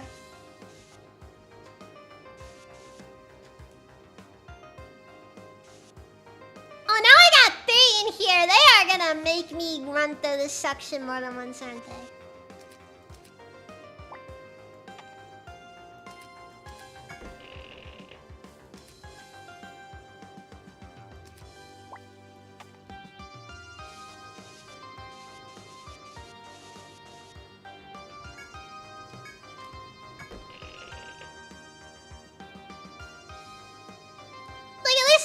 It's like at worst, she just kind of gets something wrong. Teleports, however, represent a profound suffering, the likes of which I cannot fully explain.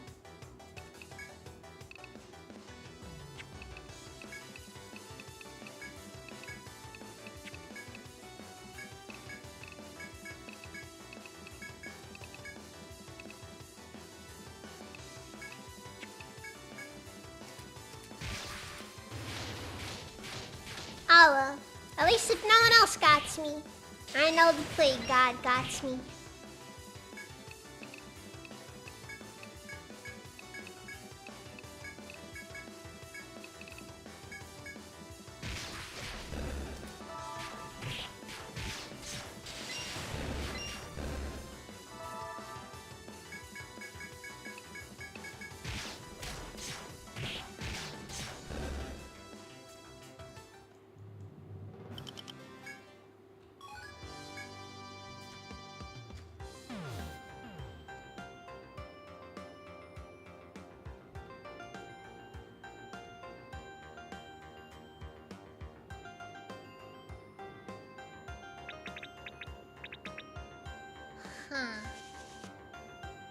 Okay. That actually wasn't as bad of a teleport as I thought it'd be. But now I have to make the guess here, because I'm pretty sure that if I picked the wrong one... Wait, there's 4 of them?! They're dropping 4 of them on me!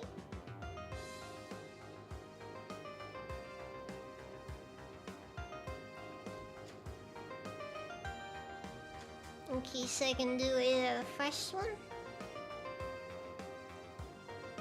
Oh, sorry. No, there's 5 of them. Well, may as well do them in order.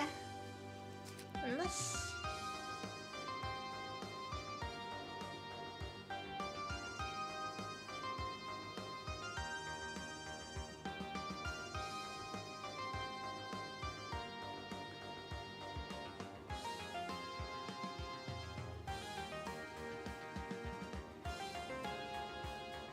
Okay, wait, no. The farthest one down is most likely just gonna drop me down here. Most like right here, whatever. Then this one...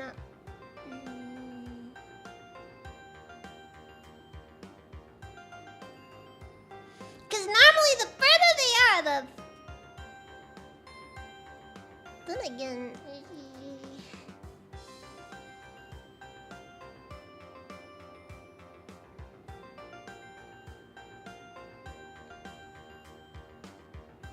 We'll do the one in the middle and just see what happens.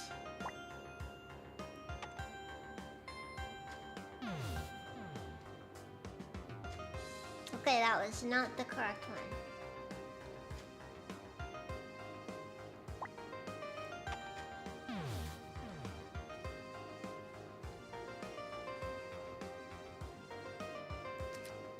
I believe that was the correct one, however.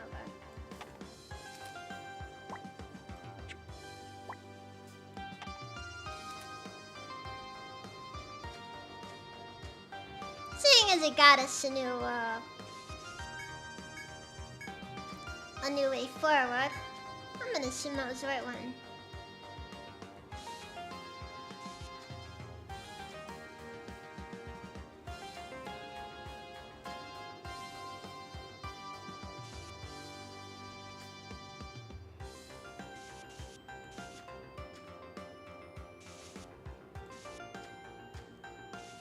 This could have been significantly worse.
As if I'm overdoing this.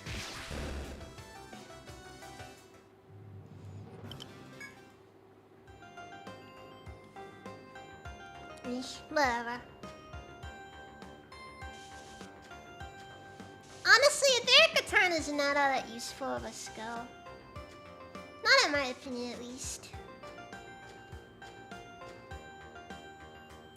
Oh, that looks important.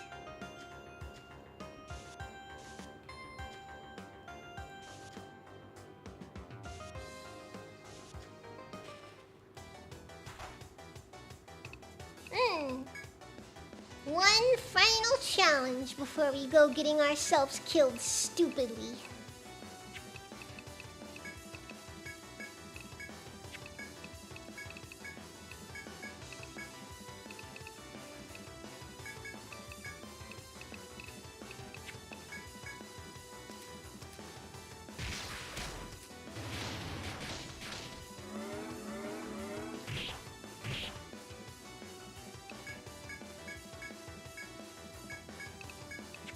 Not that I'm actually gonna go doing this one, because, you know, we've come this far, but we don't really need to do it just yet.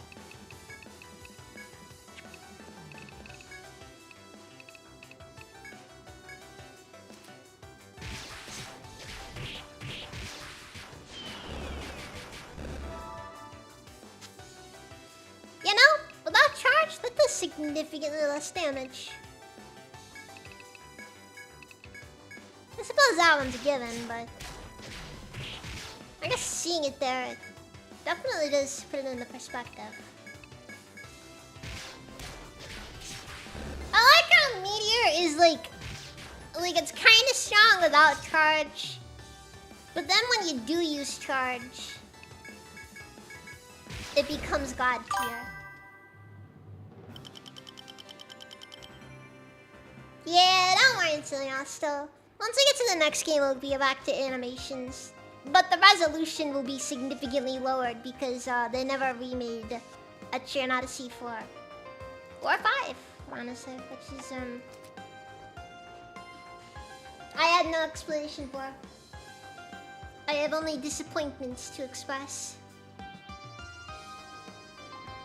Alright, I think that is a good sign, however, that we need to turn around and go home.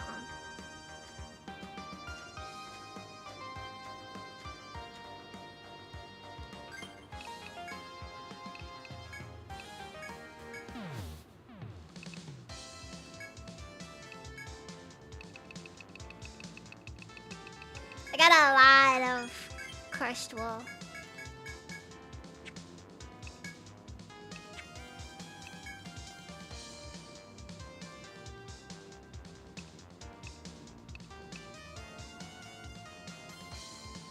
Alright, I'm in the team in the squat armor.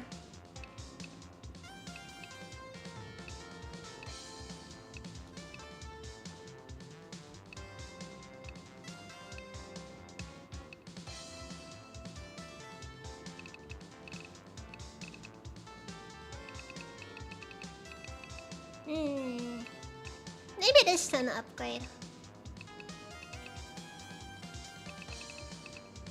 It's only about a 50 defense increase, however. And these are backliners, so... I don't know.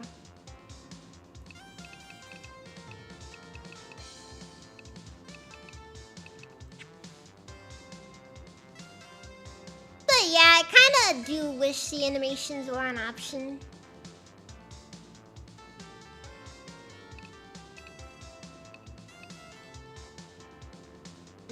A book detailing the creation of the world.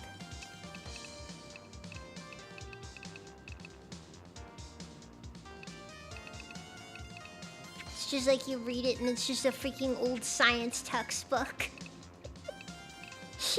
Oh, I thought it'd be more fantastical than this.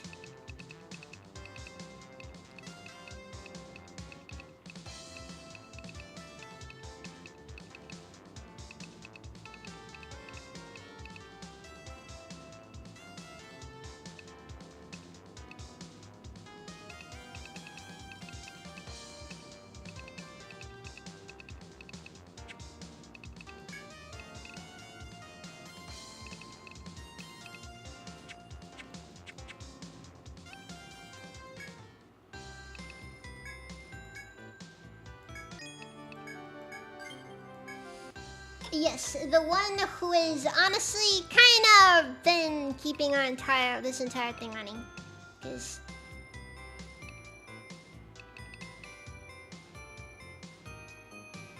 alright, is that all I think? Hold on, we should probably check Napiers just to grab more stuff.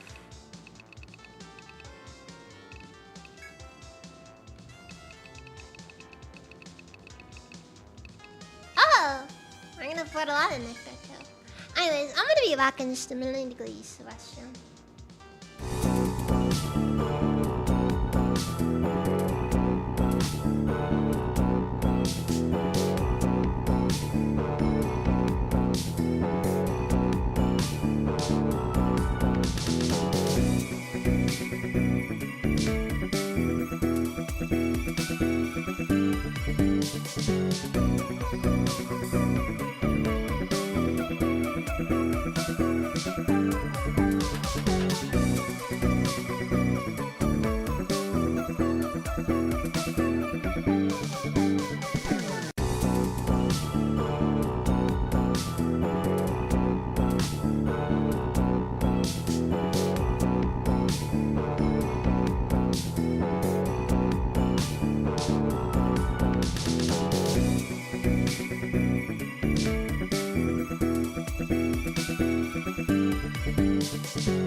Sorry about that.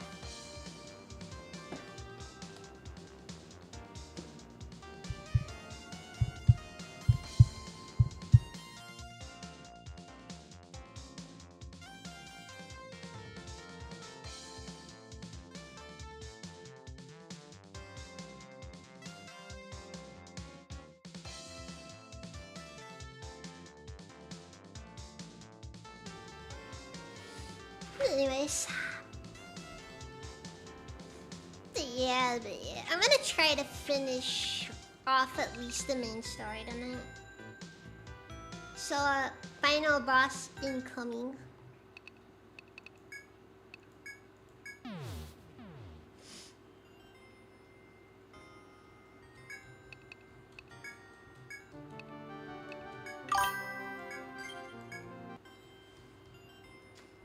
Yeah, let's hope. Let's hope I do a good job with this one.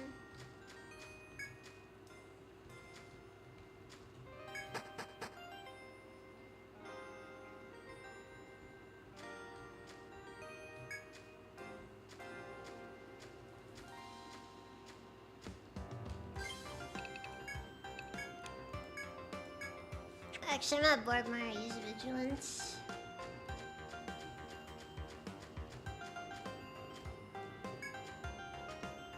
So you can hopefully not have to deal with any encounters on the way up.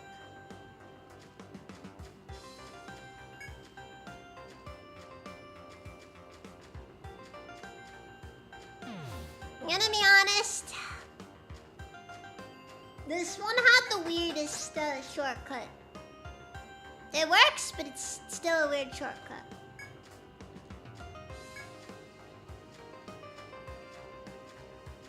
I just found it kind of weird that this game has significantly shorter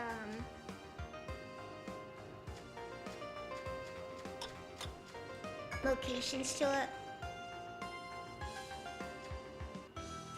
Beyond the door you open is a beautiful pond, which sits quiet, solemn atmosphere. Nearby are the Abyssal King of the Deep City and Armarod's princess, facing each other. As you carefully approach, you can hear their words being carried on the wind.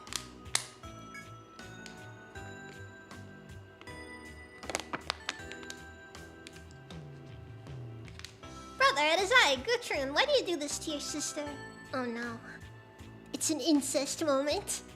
Nah. The princess pleads desperately with the Abyssal King in the seclusion of the forest. I am the last king of Armarod. The Abyssal King spits, glaring at Armarod's princess.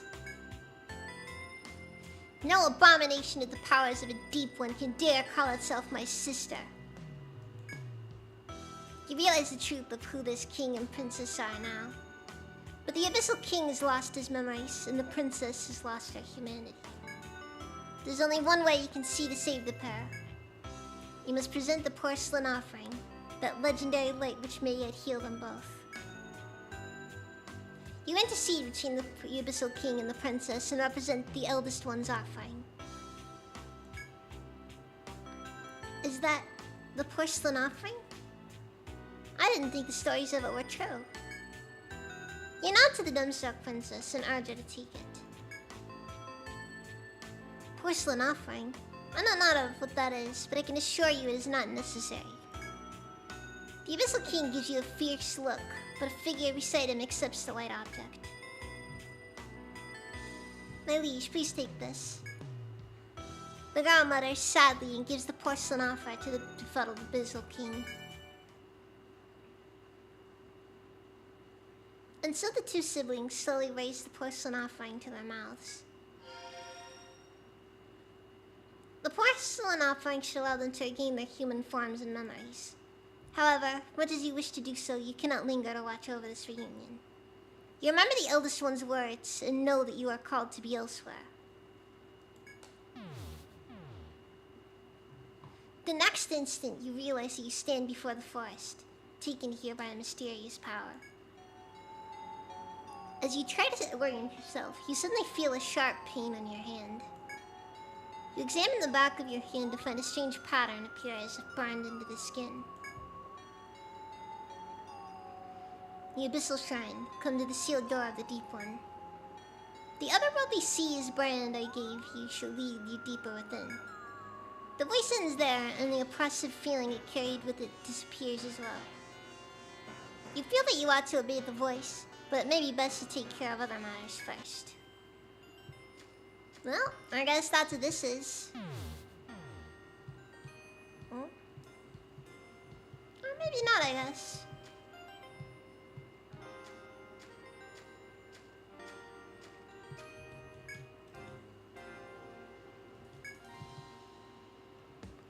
Well, now where do we go?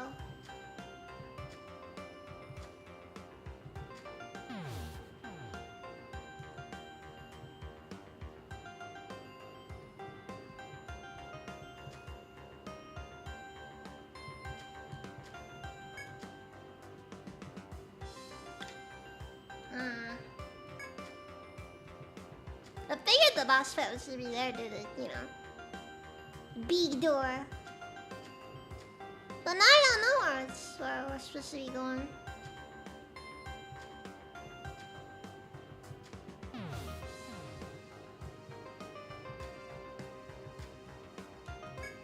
Skytrap, welcome, good evening.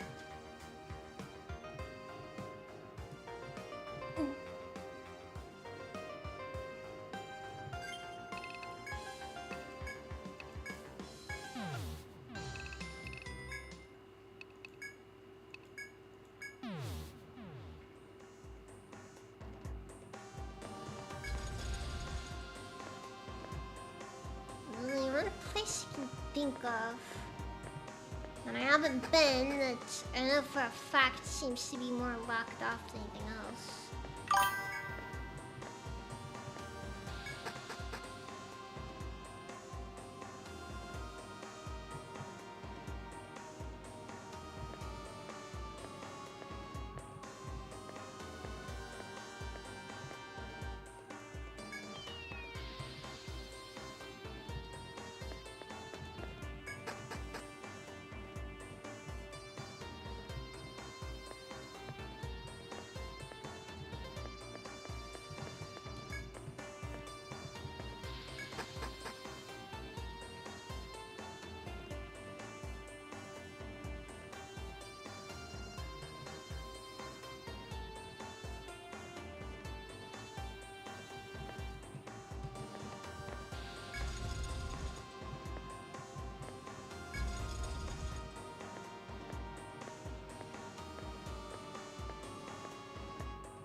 Led by the otherworldly sea's mark, you discover a mysterious door in the temple depths. When you approach, that unsettling voice once again echoes through your mind.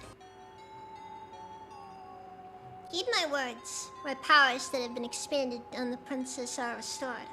My glory is returned. The voice thought to be the eldest one, thought to belong to the eldest one, continues speaking to you. When my power is at its fullest, I will lead my kind to destroy Yggdrasil and the sons of man. If you would stop me, travel past these doors to the place where the Deep Ones commune with their god. Your brain shall open the way. At that moment, the mark on your hand begins to burn. You hear some mechanism in the door open. You surmise that the door is open now, allowing you to access what lies beyond if you dare. I forgot to save. It's a good thing I remembered this, by the way. They were greater than 0 odds. I might have just straight up forgotten.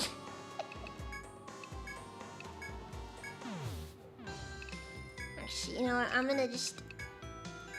We're gonna 100% and then we'll go.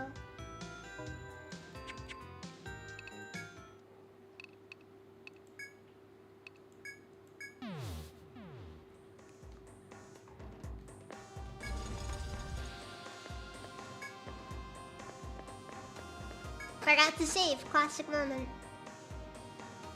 I mean, for what it's worth, I wouldn't have lost a ton of time. It's just more like it would have been frustrating not to go back, because, you know, I would have had to go back afterwards. Still, though, odd place for a final confrontation.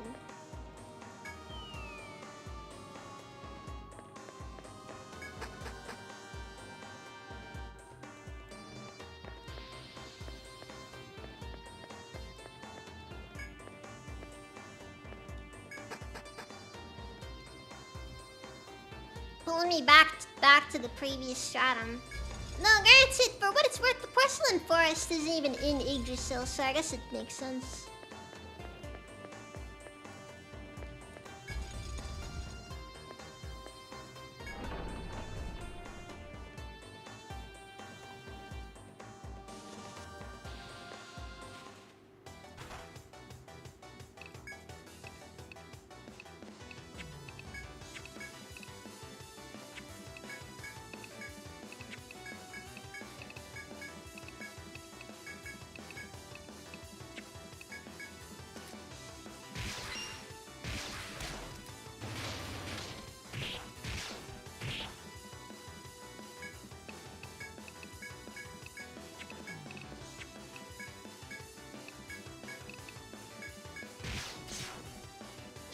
That's how it is.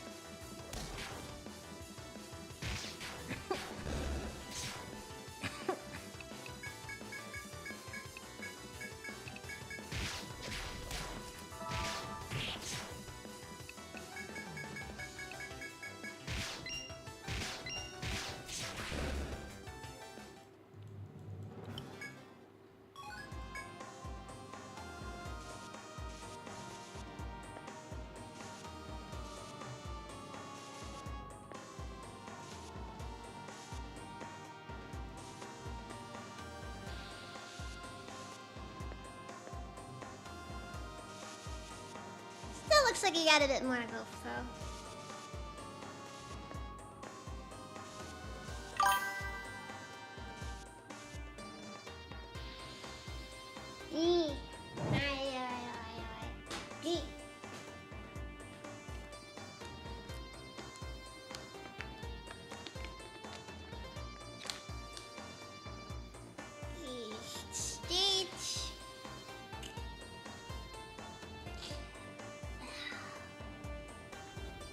Probably best to do more streets in where I can. At any rate,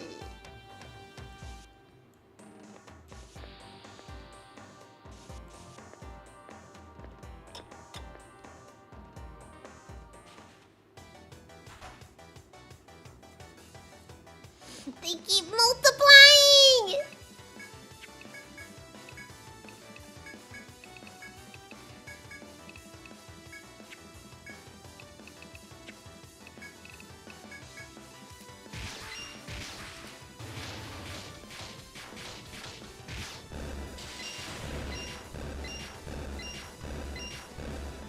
They have overdone just a smidge there.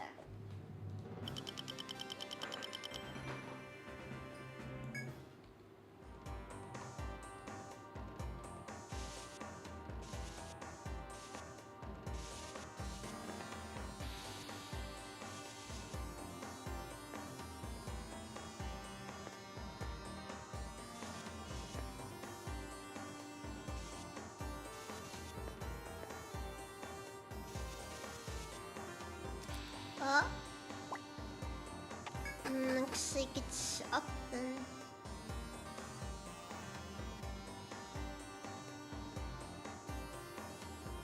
Looks like I may not be quite as close to the end as I thought we were.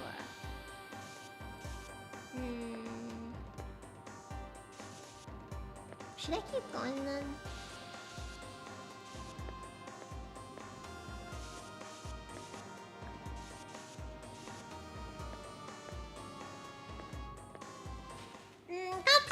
Almost even.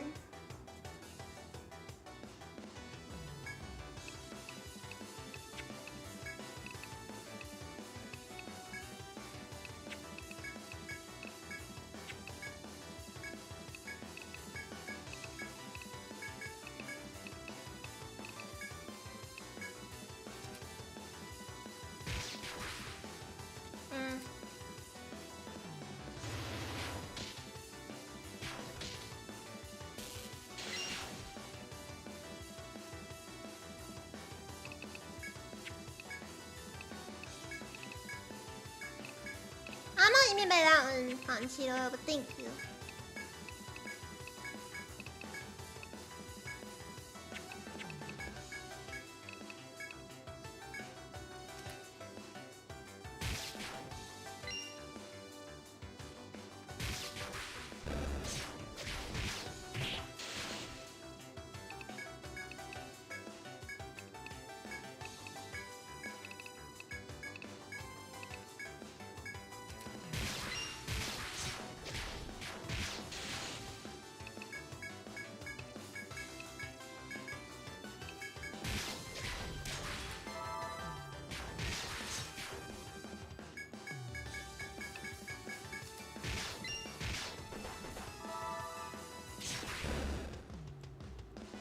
Didn't end well.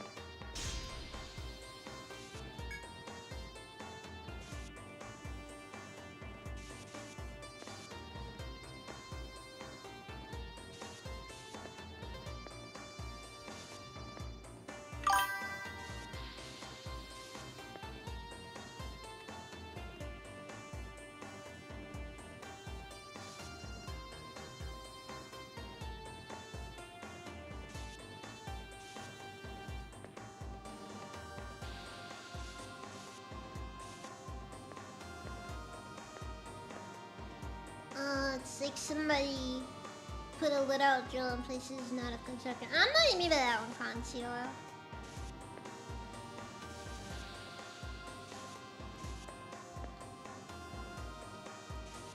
Genuinely lost. Genuinely lost.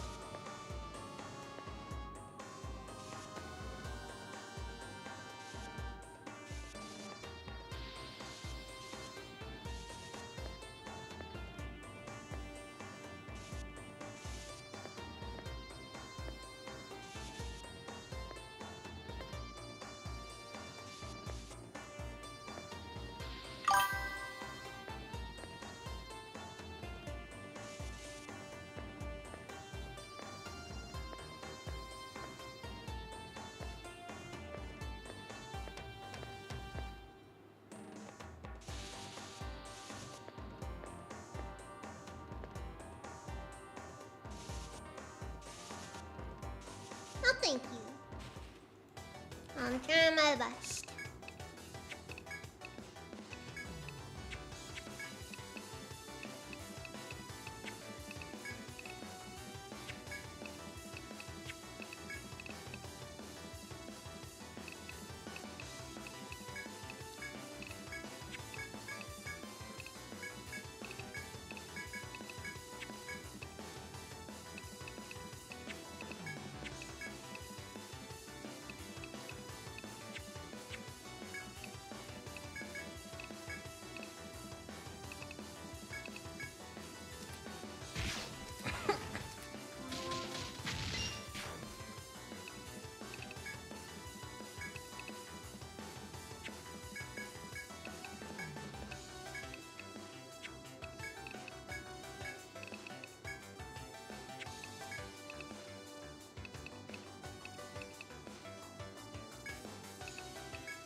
Definitely a lot of damage being done there. Jeez. Good thing you put that thing to sleep before it became a problem.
I guess I'll get to the boss room maybe, and then I guess I'll call it.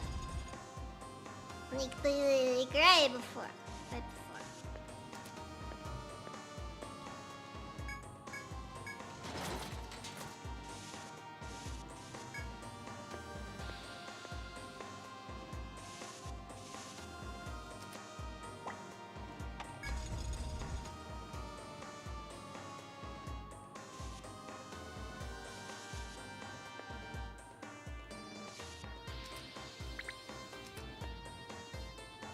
I just gotta make this work. Go.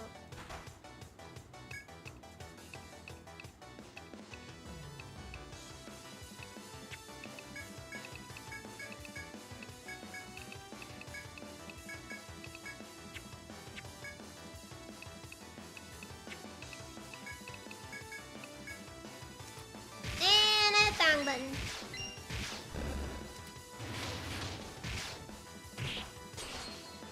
Oh well. It still worked in the end.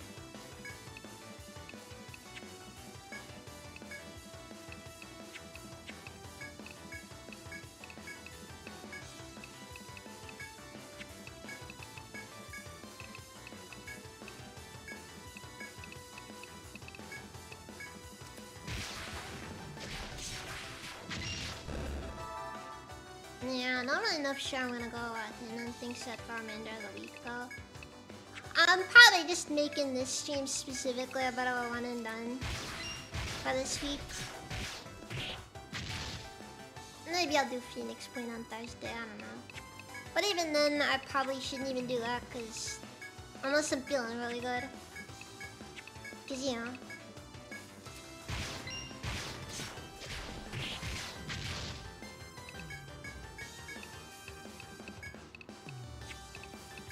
Very not too good right now, despite everything.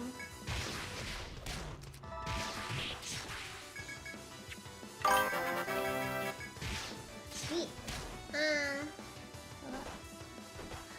Keith, thank you for the good sub.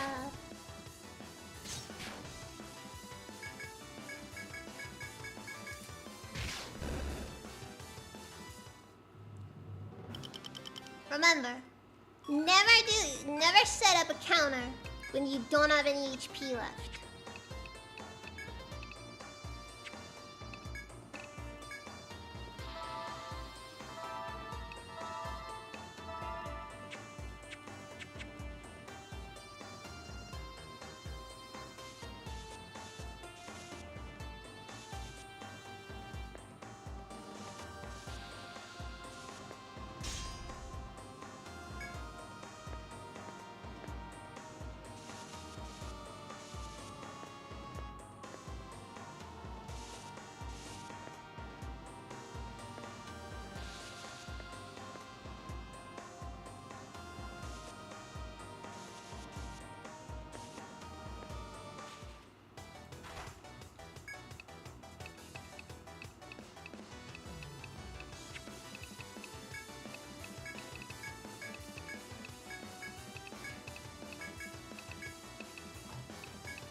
Attack itself twice. Crazy numbers.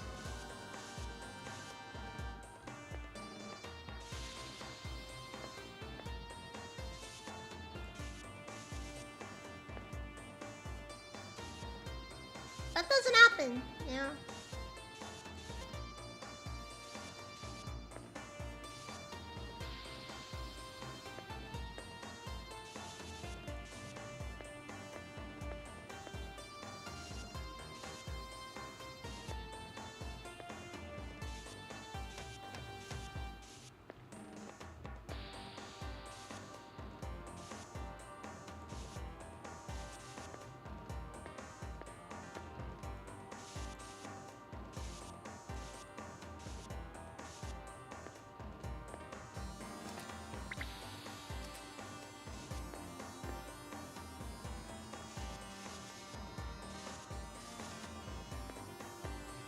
guess there's no need for me to worry too much about dealing with the freed savages, because, you know.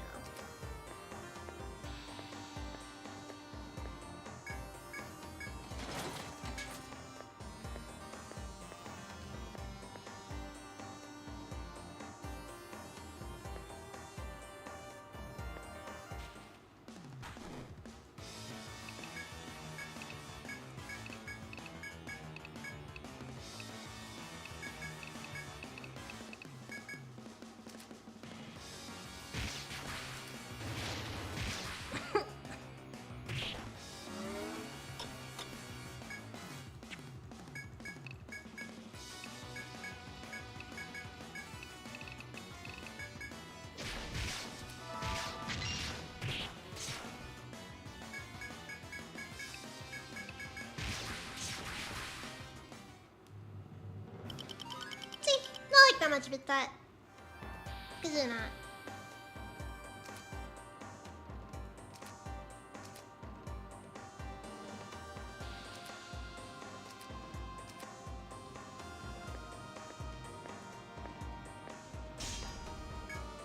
Oh, these stairs go down.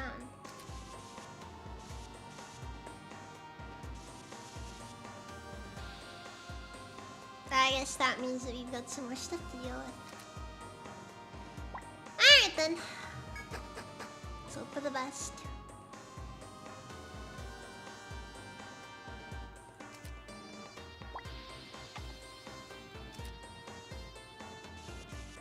Of course, maintain worst case expectations. Because bad things can always happen.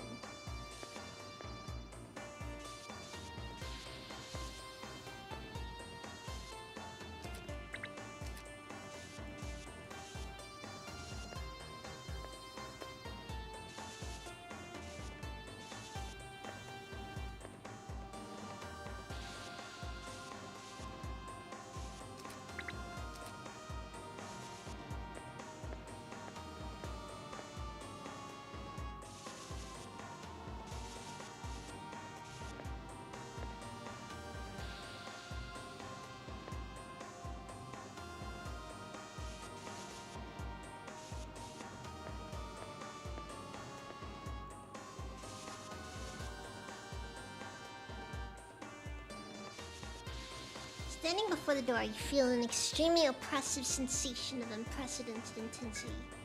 The eldest one must lie beyond it in its full glory. You brace yourself before opening the door. Okay, so, it's in 42.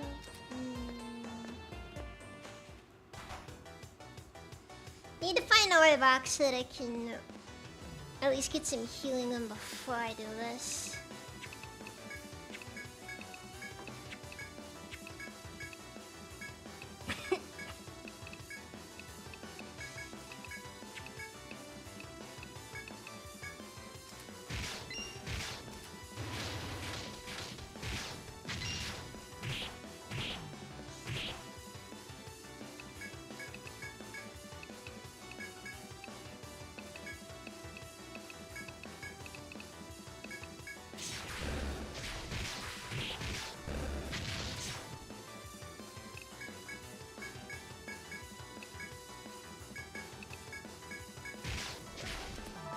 I need to make sure I'm not too underprepared for this.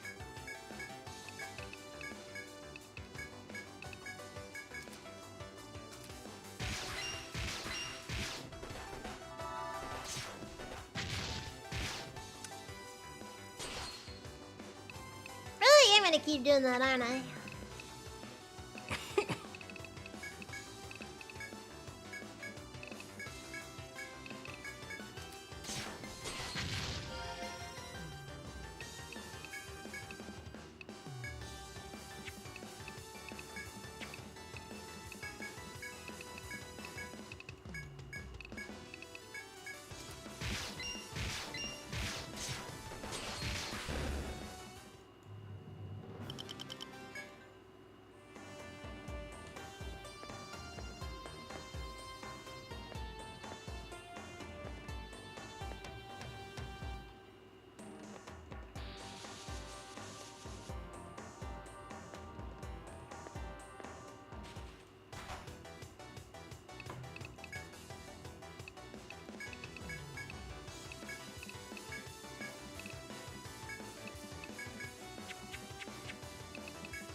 actually able to justify it, honestly.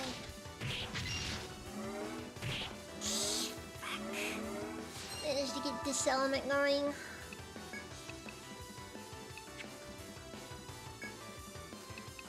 No, it could have been worse.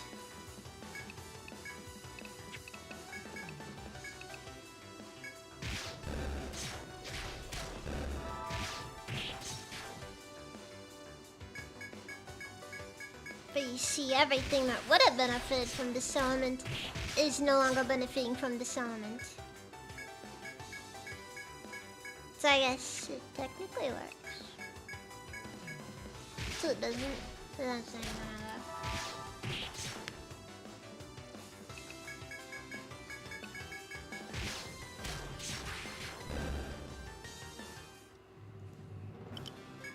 They keep suiciding for some reason.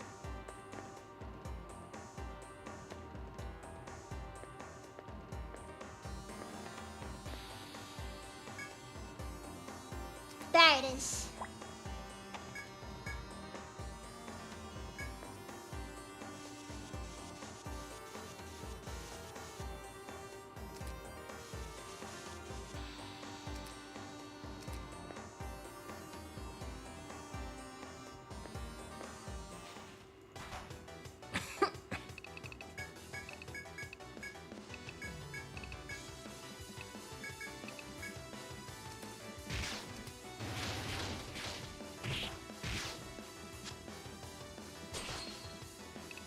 Can't let these things actually do what they need to do.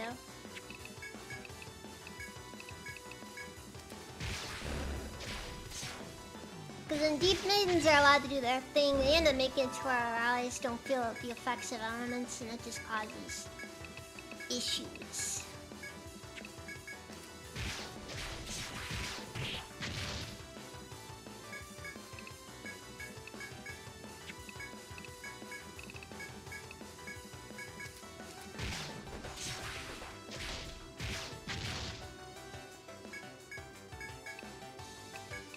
We got him panicking again. Good. Good.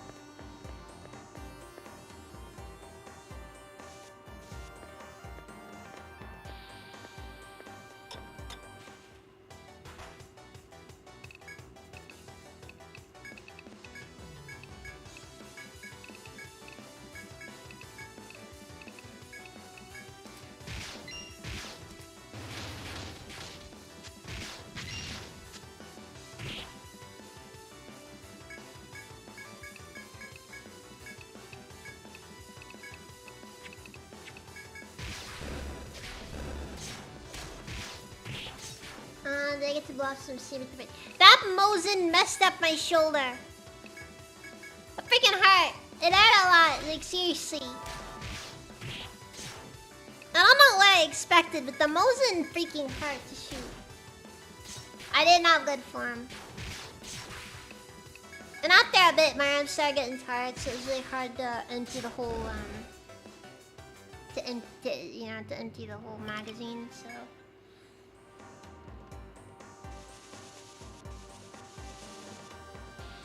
Other thing, I think I gave it 10 shots, I think.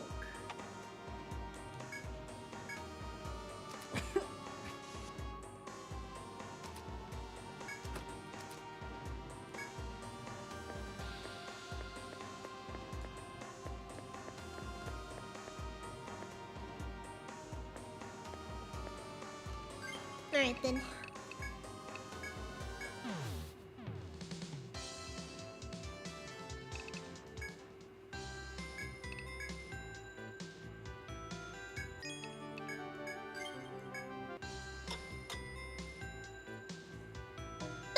To shoot though, regardless. I think I got to shoot a Scar. That was fun.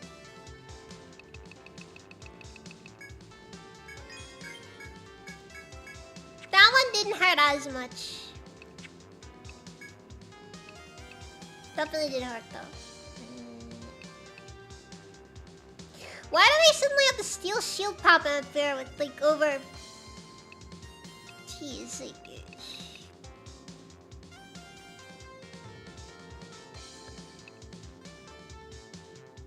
Also, shield made almost entirely out of metal. Like, what's the difference?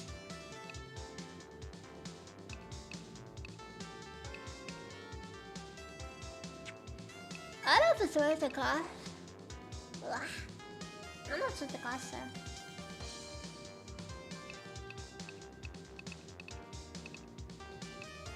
Decent number of 22s. I mean, 22s are 22s, so I'm not gonna like too much there, but...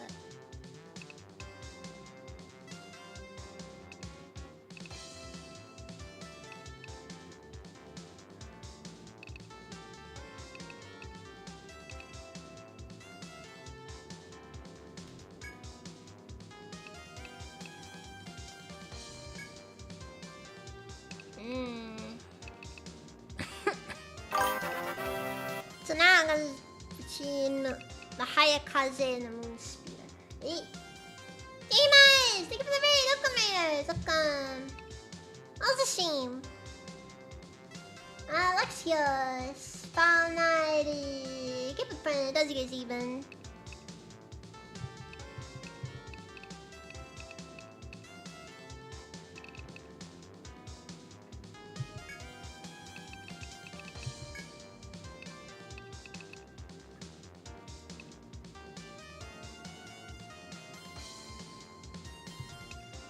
Yeah, I'm just trying to...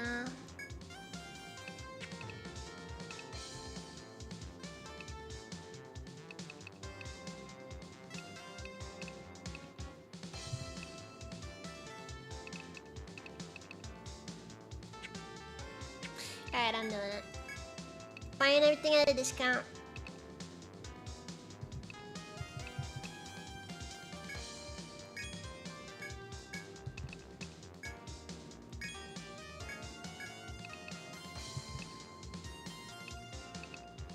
Ah, frick, looks like it was only the first thing that you bought was at a discount. I'll keep that in mind.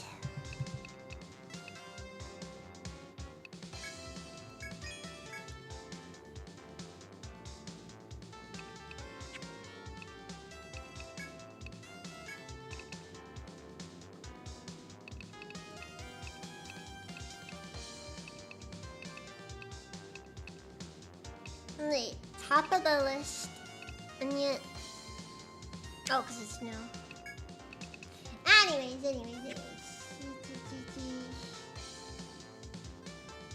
Bah! Yeah.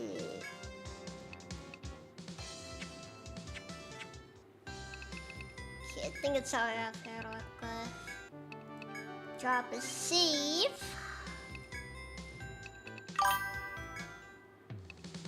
And pray that we're able to do this on our first run. Now I gotta go to the Abyssal Shrine. Because that's where it is. The Abyssal Shrine.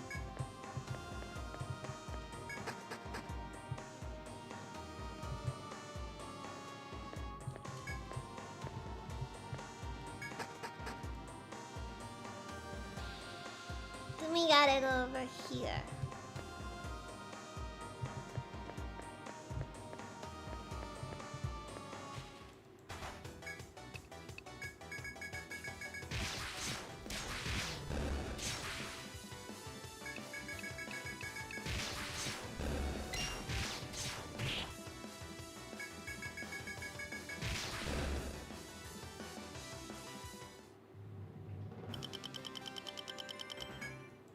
Shotguns, you say?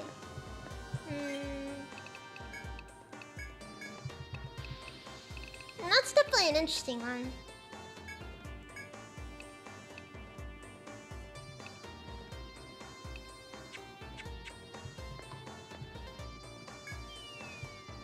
Don't really know if a shell rocket is though.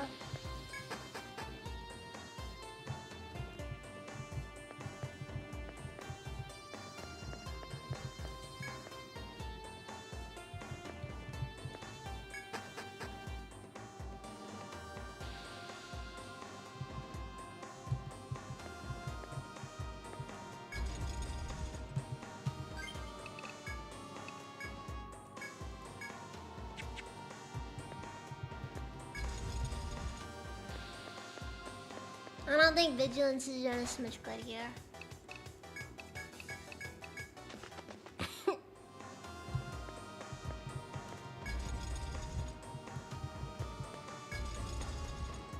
I guess all that's left to do now is put it over here.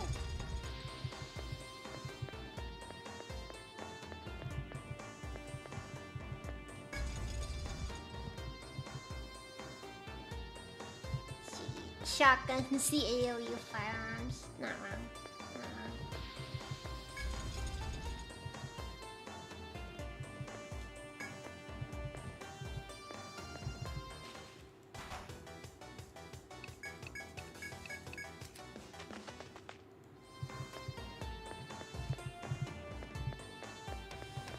Alright! Nah, come on!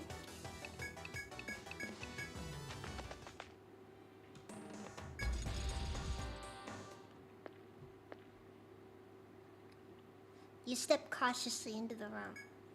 On realizing that someone is seated further in, you waste no time in arming yourselves. As I asked, you have presented the offering to the princess and restored her humanity. The Deep One speaking is majestic and regal, in contrast to the others of his kind you have encountered.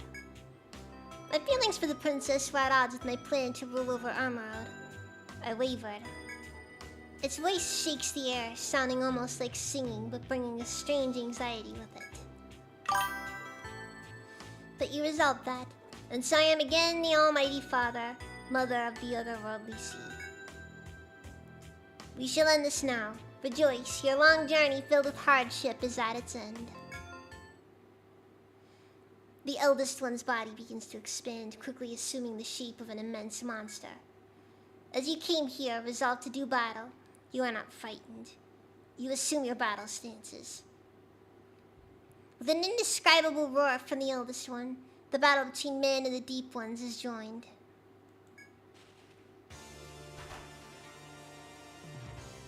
Ooh. Alright. I like how you got all this going on all over here, and then like down here you got these little legs. Totally skipped leg day. They de-show to fight him, it's all over. I know. You skipped leg day, it's terrible. Anyways.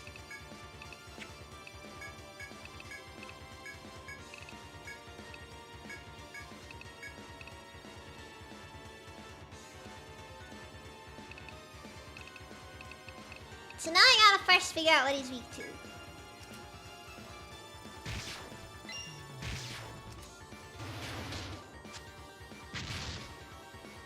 Okay, not fire.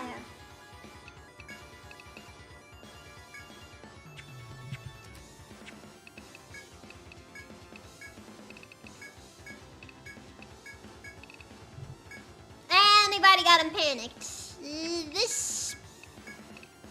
This is either a good omen or a sign that we're about to get totally curb stomped. There is no in between, by the way.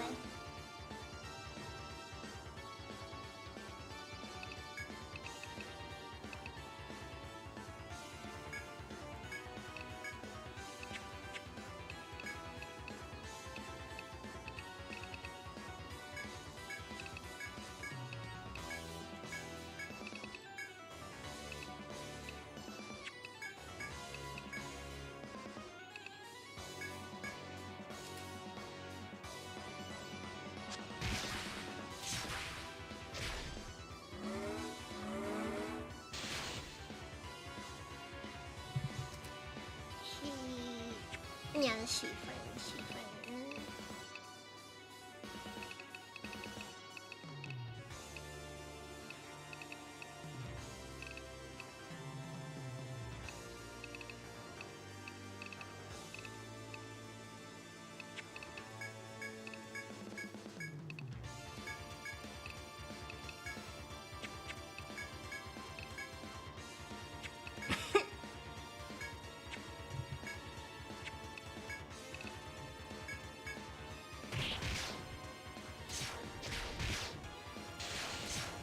Okay, now explicit elemental weaknesses.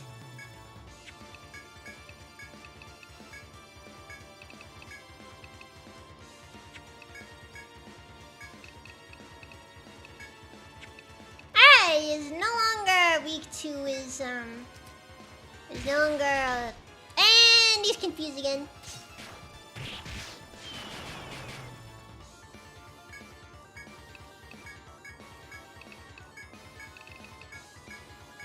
I'm gonna end up. Alright, you know what? You know what? We've been building for this anyways.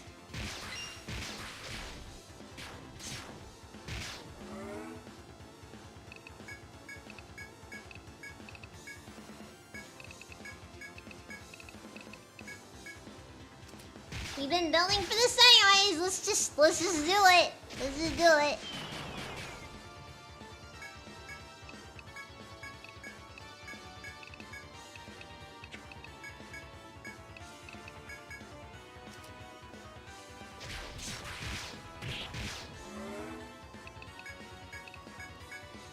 Does he have a weakness to panic? Because if so, I'm not complaining, but I am gonna acknowledge the fact that that does make the wildling really strong for this if you build them around the elephant.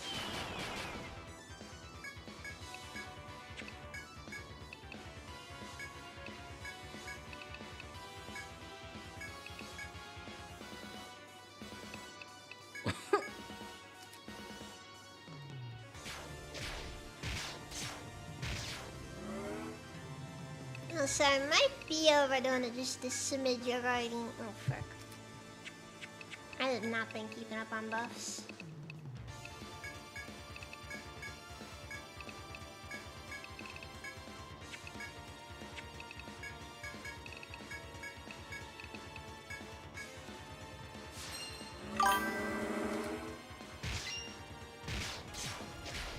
He has a weakness to the sushi and I forgot to eat him.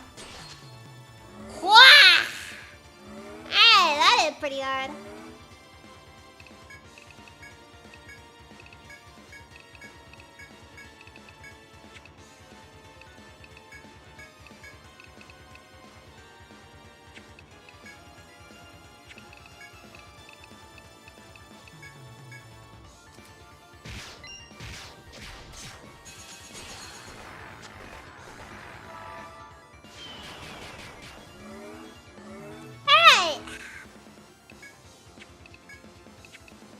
Now it's starting to be a little bit more typical speed here.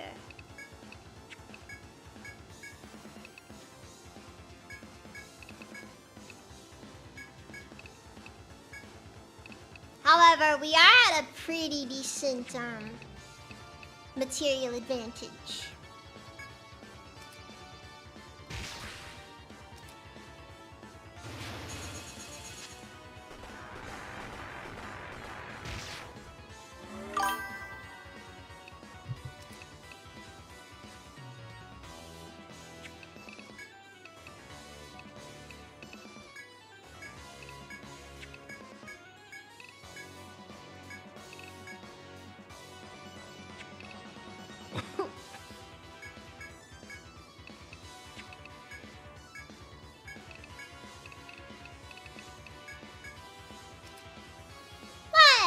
What's it even?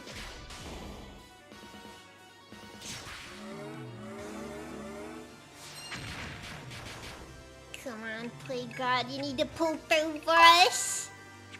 Well, that was suspension into an issue.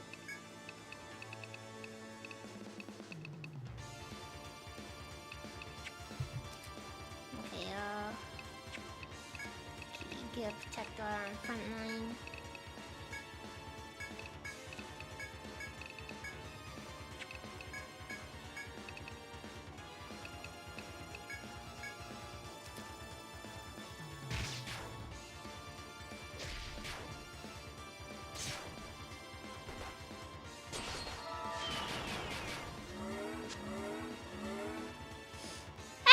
Boobs down. Tale as old as time. I like how now all of a sudden he's not immune to the elephant. anyways, I have basically just completely used all of Alana's options.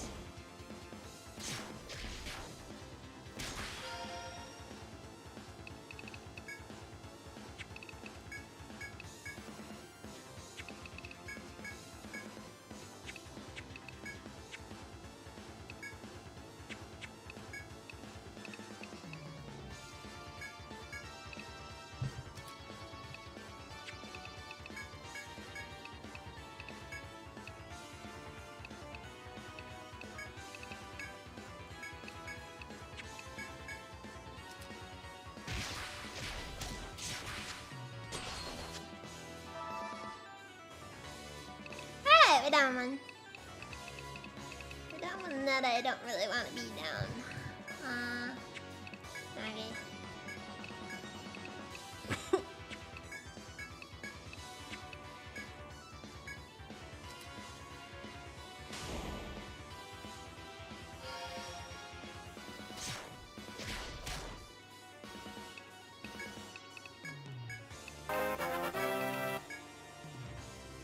This thing's definitely,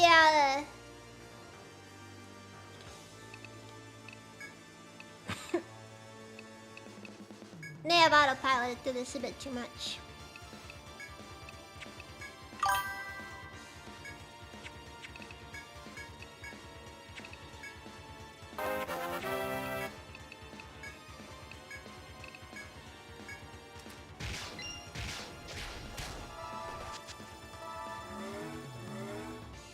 Play God down?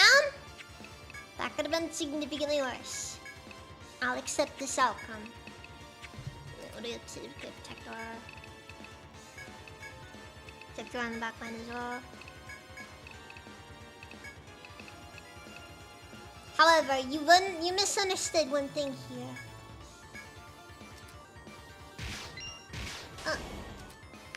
My God! Thank you for the raid, Okaminers! Oh look, another elephant.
I think this thing might be borderline immune to half of our ailments.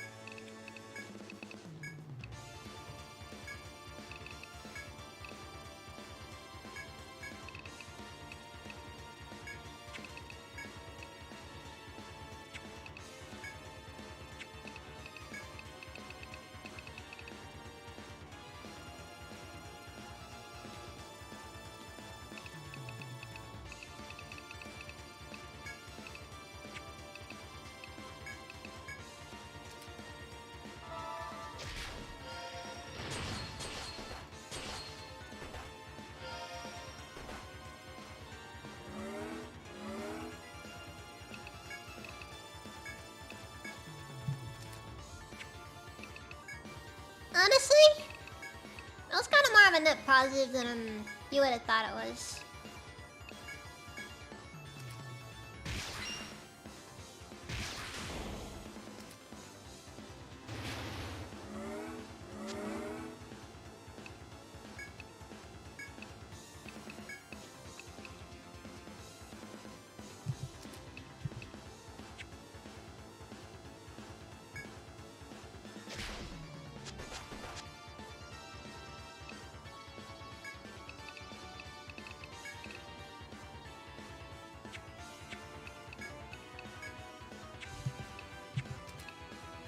We gotta keep those protectors up.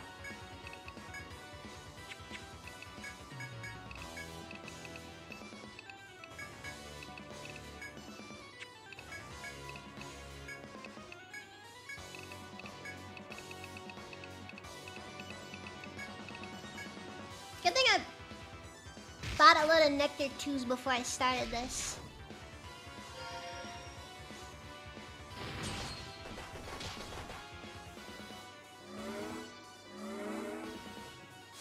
Unfortunately, I also bought a bunch of Nectar 2s before I started this.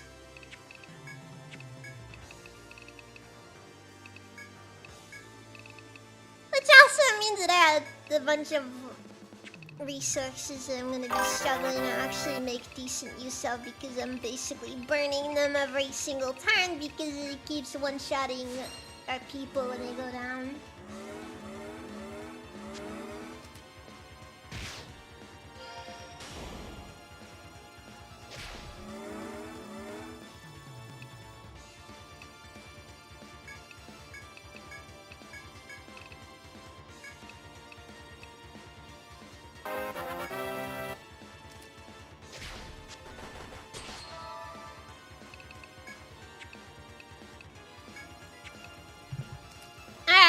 We are in the game enough.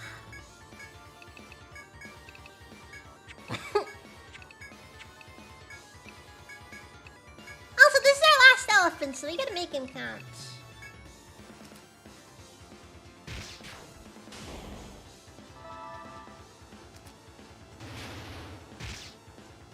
Yeah, I'm pretty sure this guy's basically immune to him.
Was kind of scary because I felt like if I didn't take him out, that would have been a problem. The path away from Ruin is now open. God!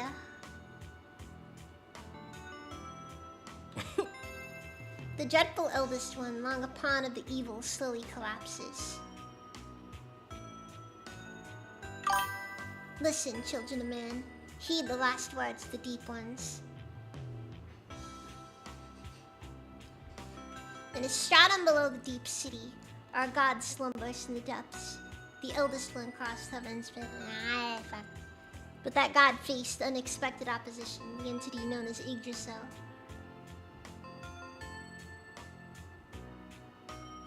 It too crossed the pitch-black seas and came to these lands. What fell upon the lands then was the porcelain offering, a pure form of mana fell from the pitch-black sea as sleet. What I gave you was the last of it.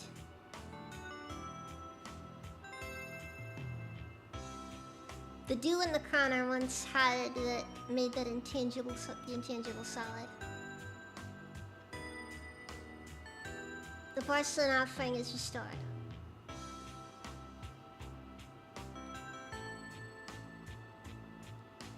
The girl is human again, and is the reunion she so yearned for.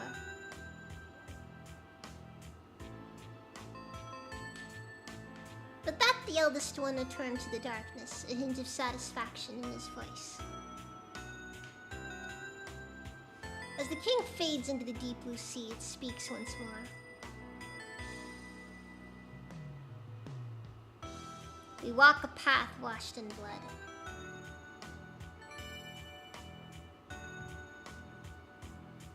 Those who sense the blood's weight and know how precious it will be will not drown because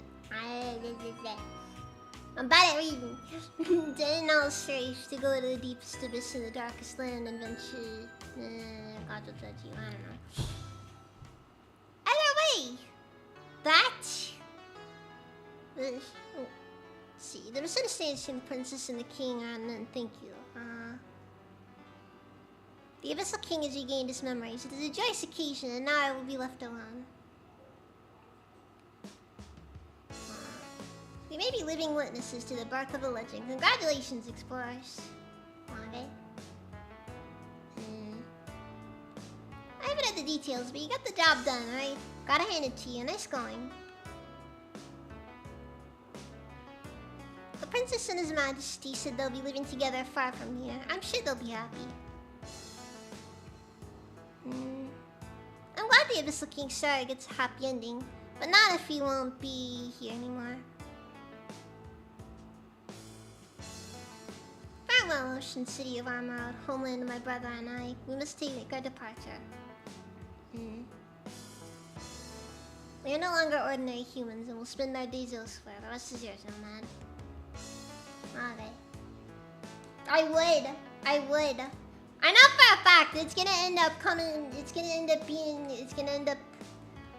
to me, and I'm gonna know it's important, and then I'm gonna forget what they said.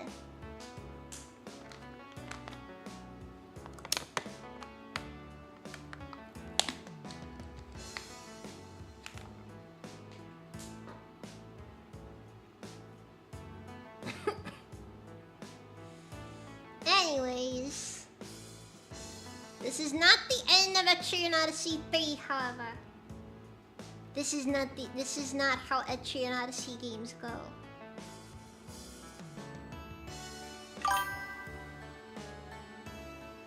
Don't worry, Mike. You didn't miss a ton. I just spammed Meteor in the end because I'm gonna be honest, that boss started getting real scary around the end there.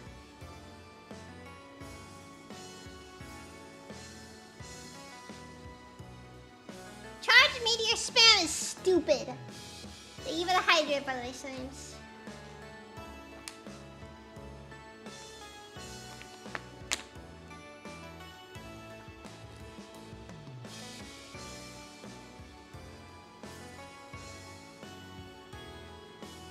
Anyways. But yeah. So far I really enjoyed the tune on CP though. I can definitely see why many people could consider it to be their favorite.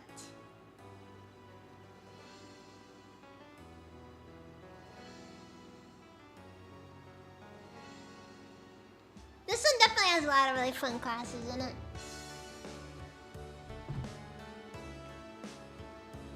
I think at least.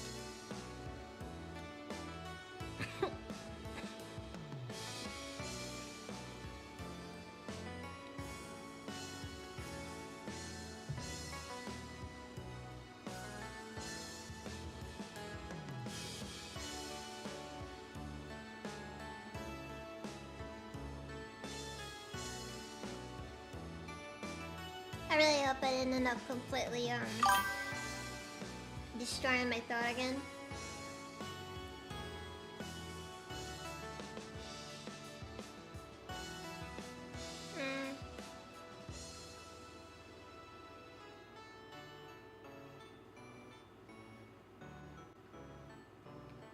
Colburn, I'm gonna be honest with you, Tiny Feet out of the entire team probably is the least replaceable member. It's like a tie between her and Alana for who I could realistically replace.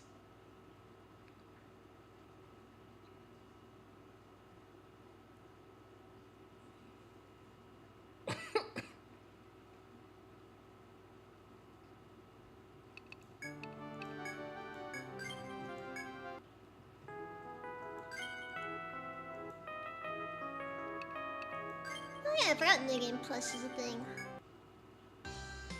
Anyway, let's see. After we've seen the events of the Force and Force, return to Armroad to find Olympia there. something to tell you. I'm giving the final directive to relay from the Abyssal King. The road girl continues. In the deepest depths of the porcelain forest, there's a teleporter. Use it to travel to where the evil waits. We will not force you to go, but you are the only ones with the strength to slay the evil. So says the Abyssal King. His last wish is for you to travel there and carry out as well. That is all. With that, Olympia leaves from your sight. Probably never to be seen again. Nice one, no worries.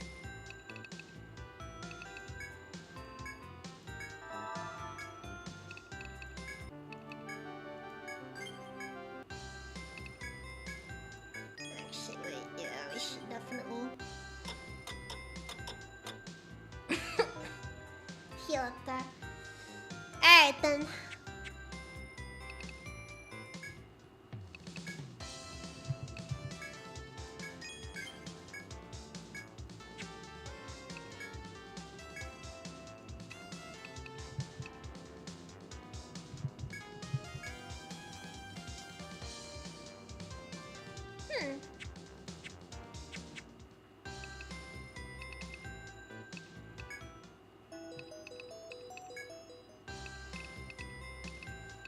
At any rate,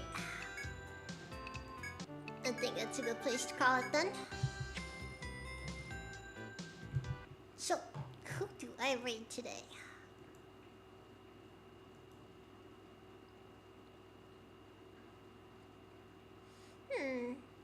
This is currently live.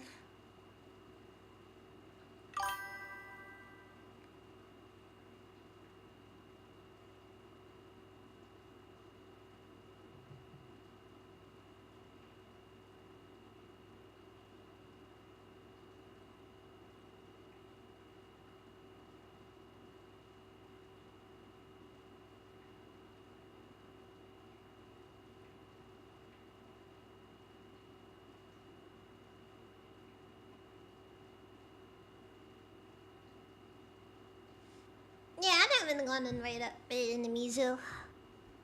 He's currently talking about the Mimi drama from the looks of it.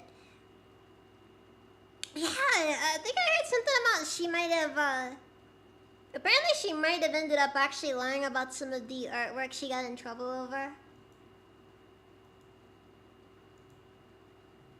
Like, I think I heard people saying she pulled a Shad Man, which is not good. Though, I don't really know for sure how accurate that is. Because I think that's just rumored.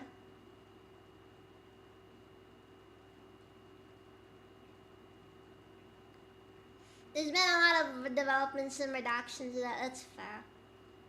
Yeah, no, I don't even really know. At this point, it's just a classic, we're just watching the world burn situation. At any rate. Oh, Kiwi Farms is... I don't think those guys can be trusted when it comes to, like...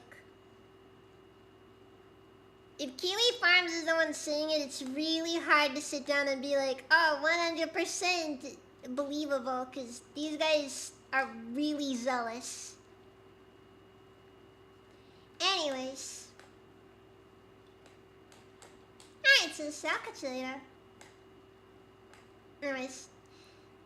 Thank you all very much for watching, and I will see you guys next time. So, good night.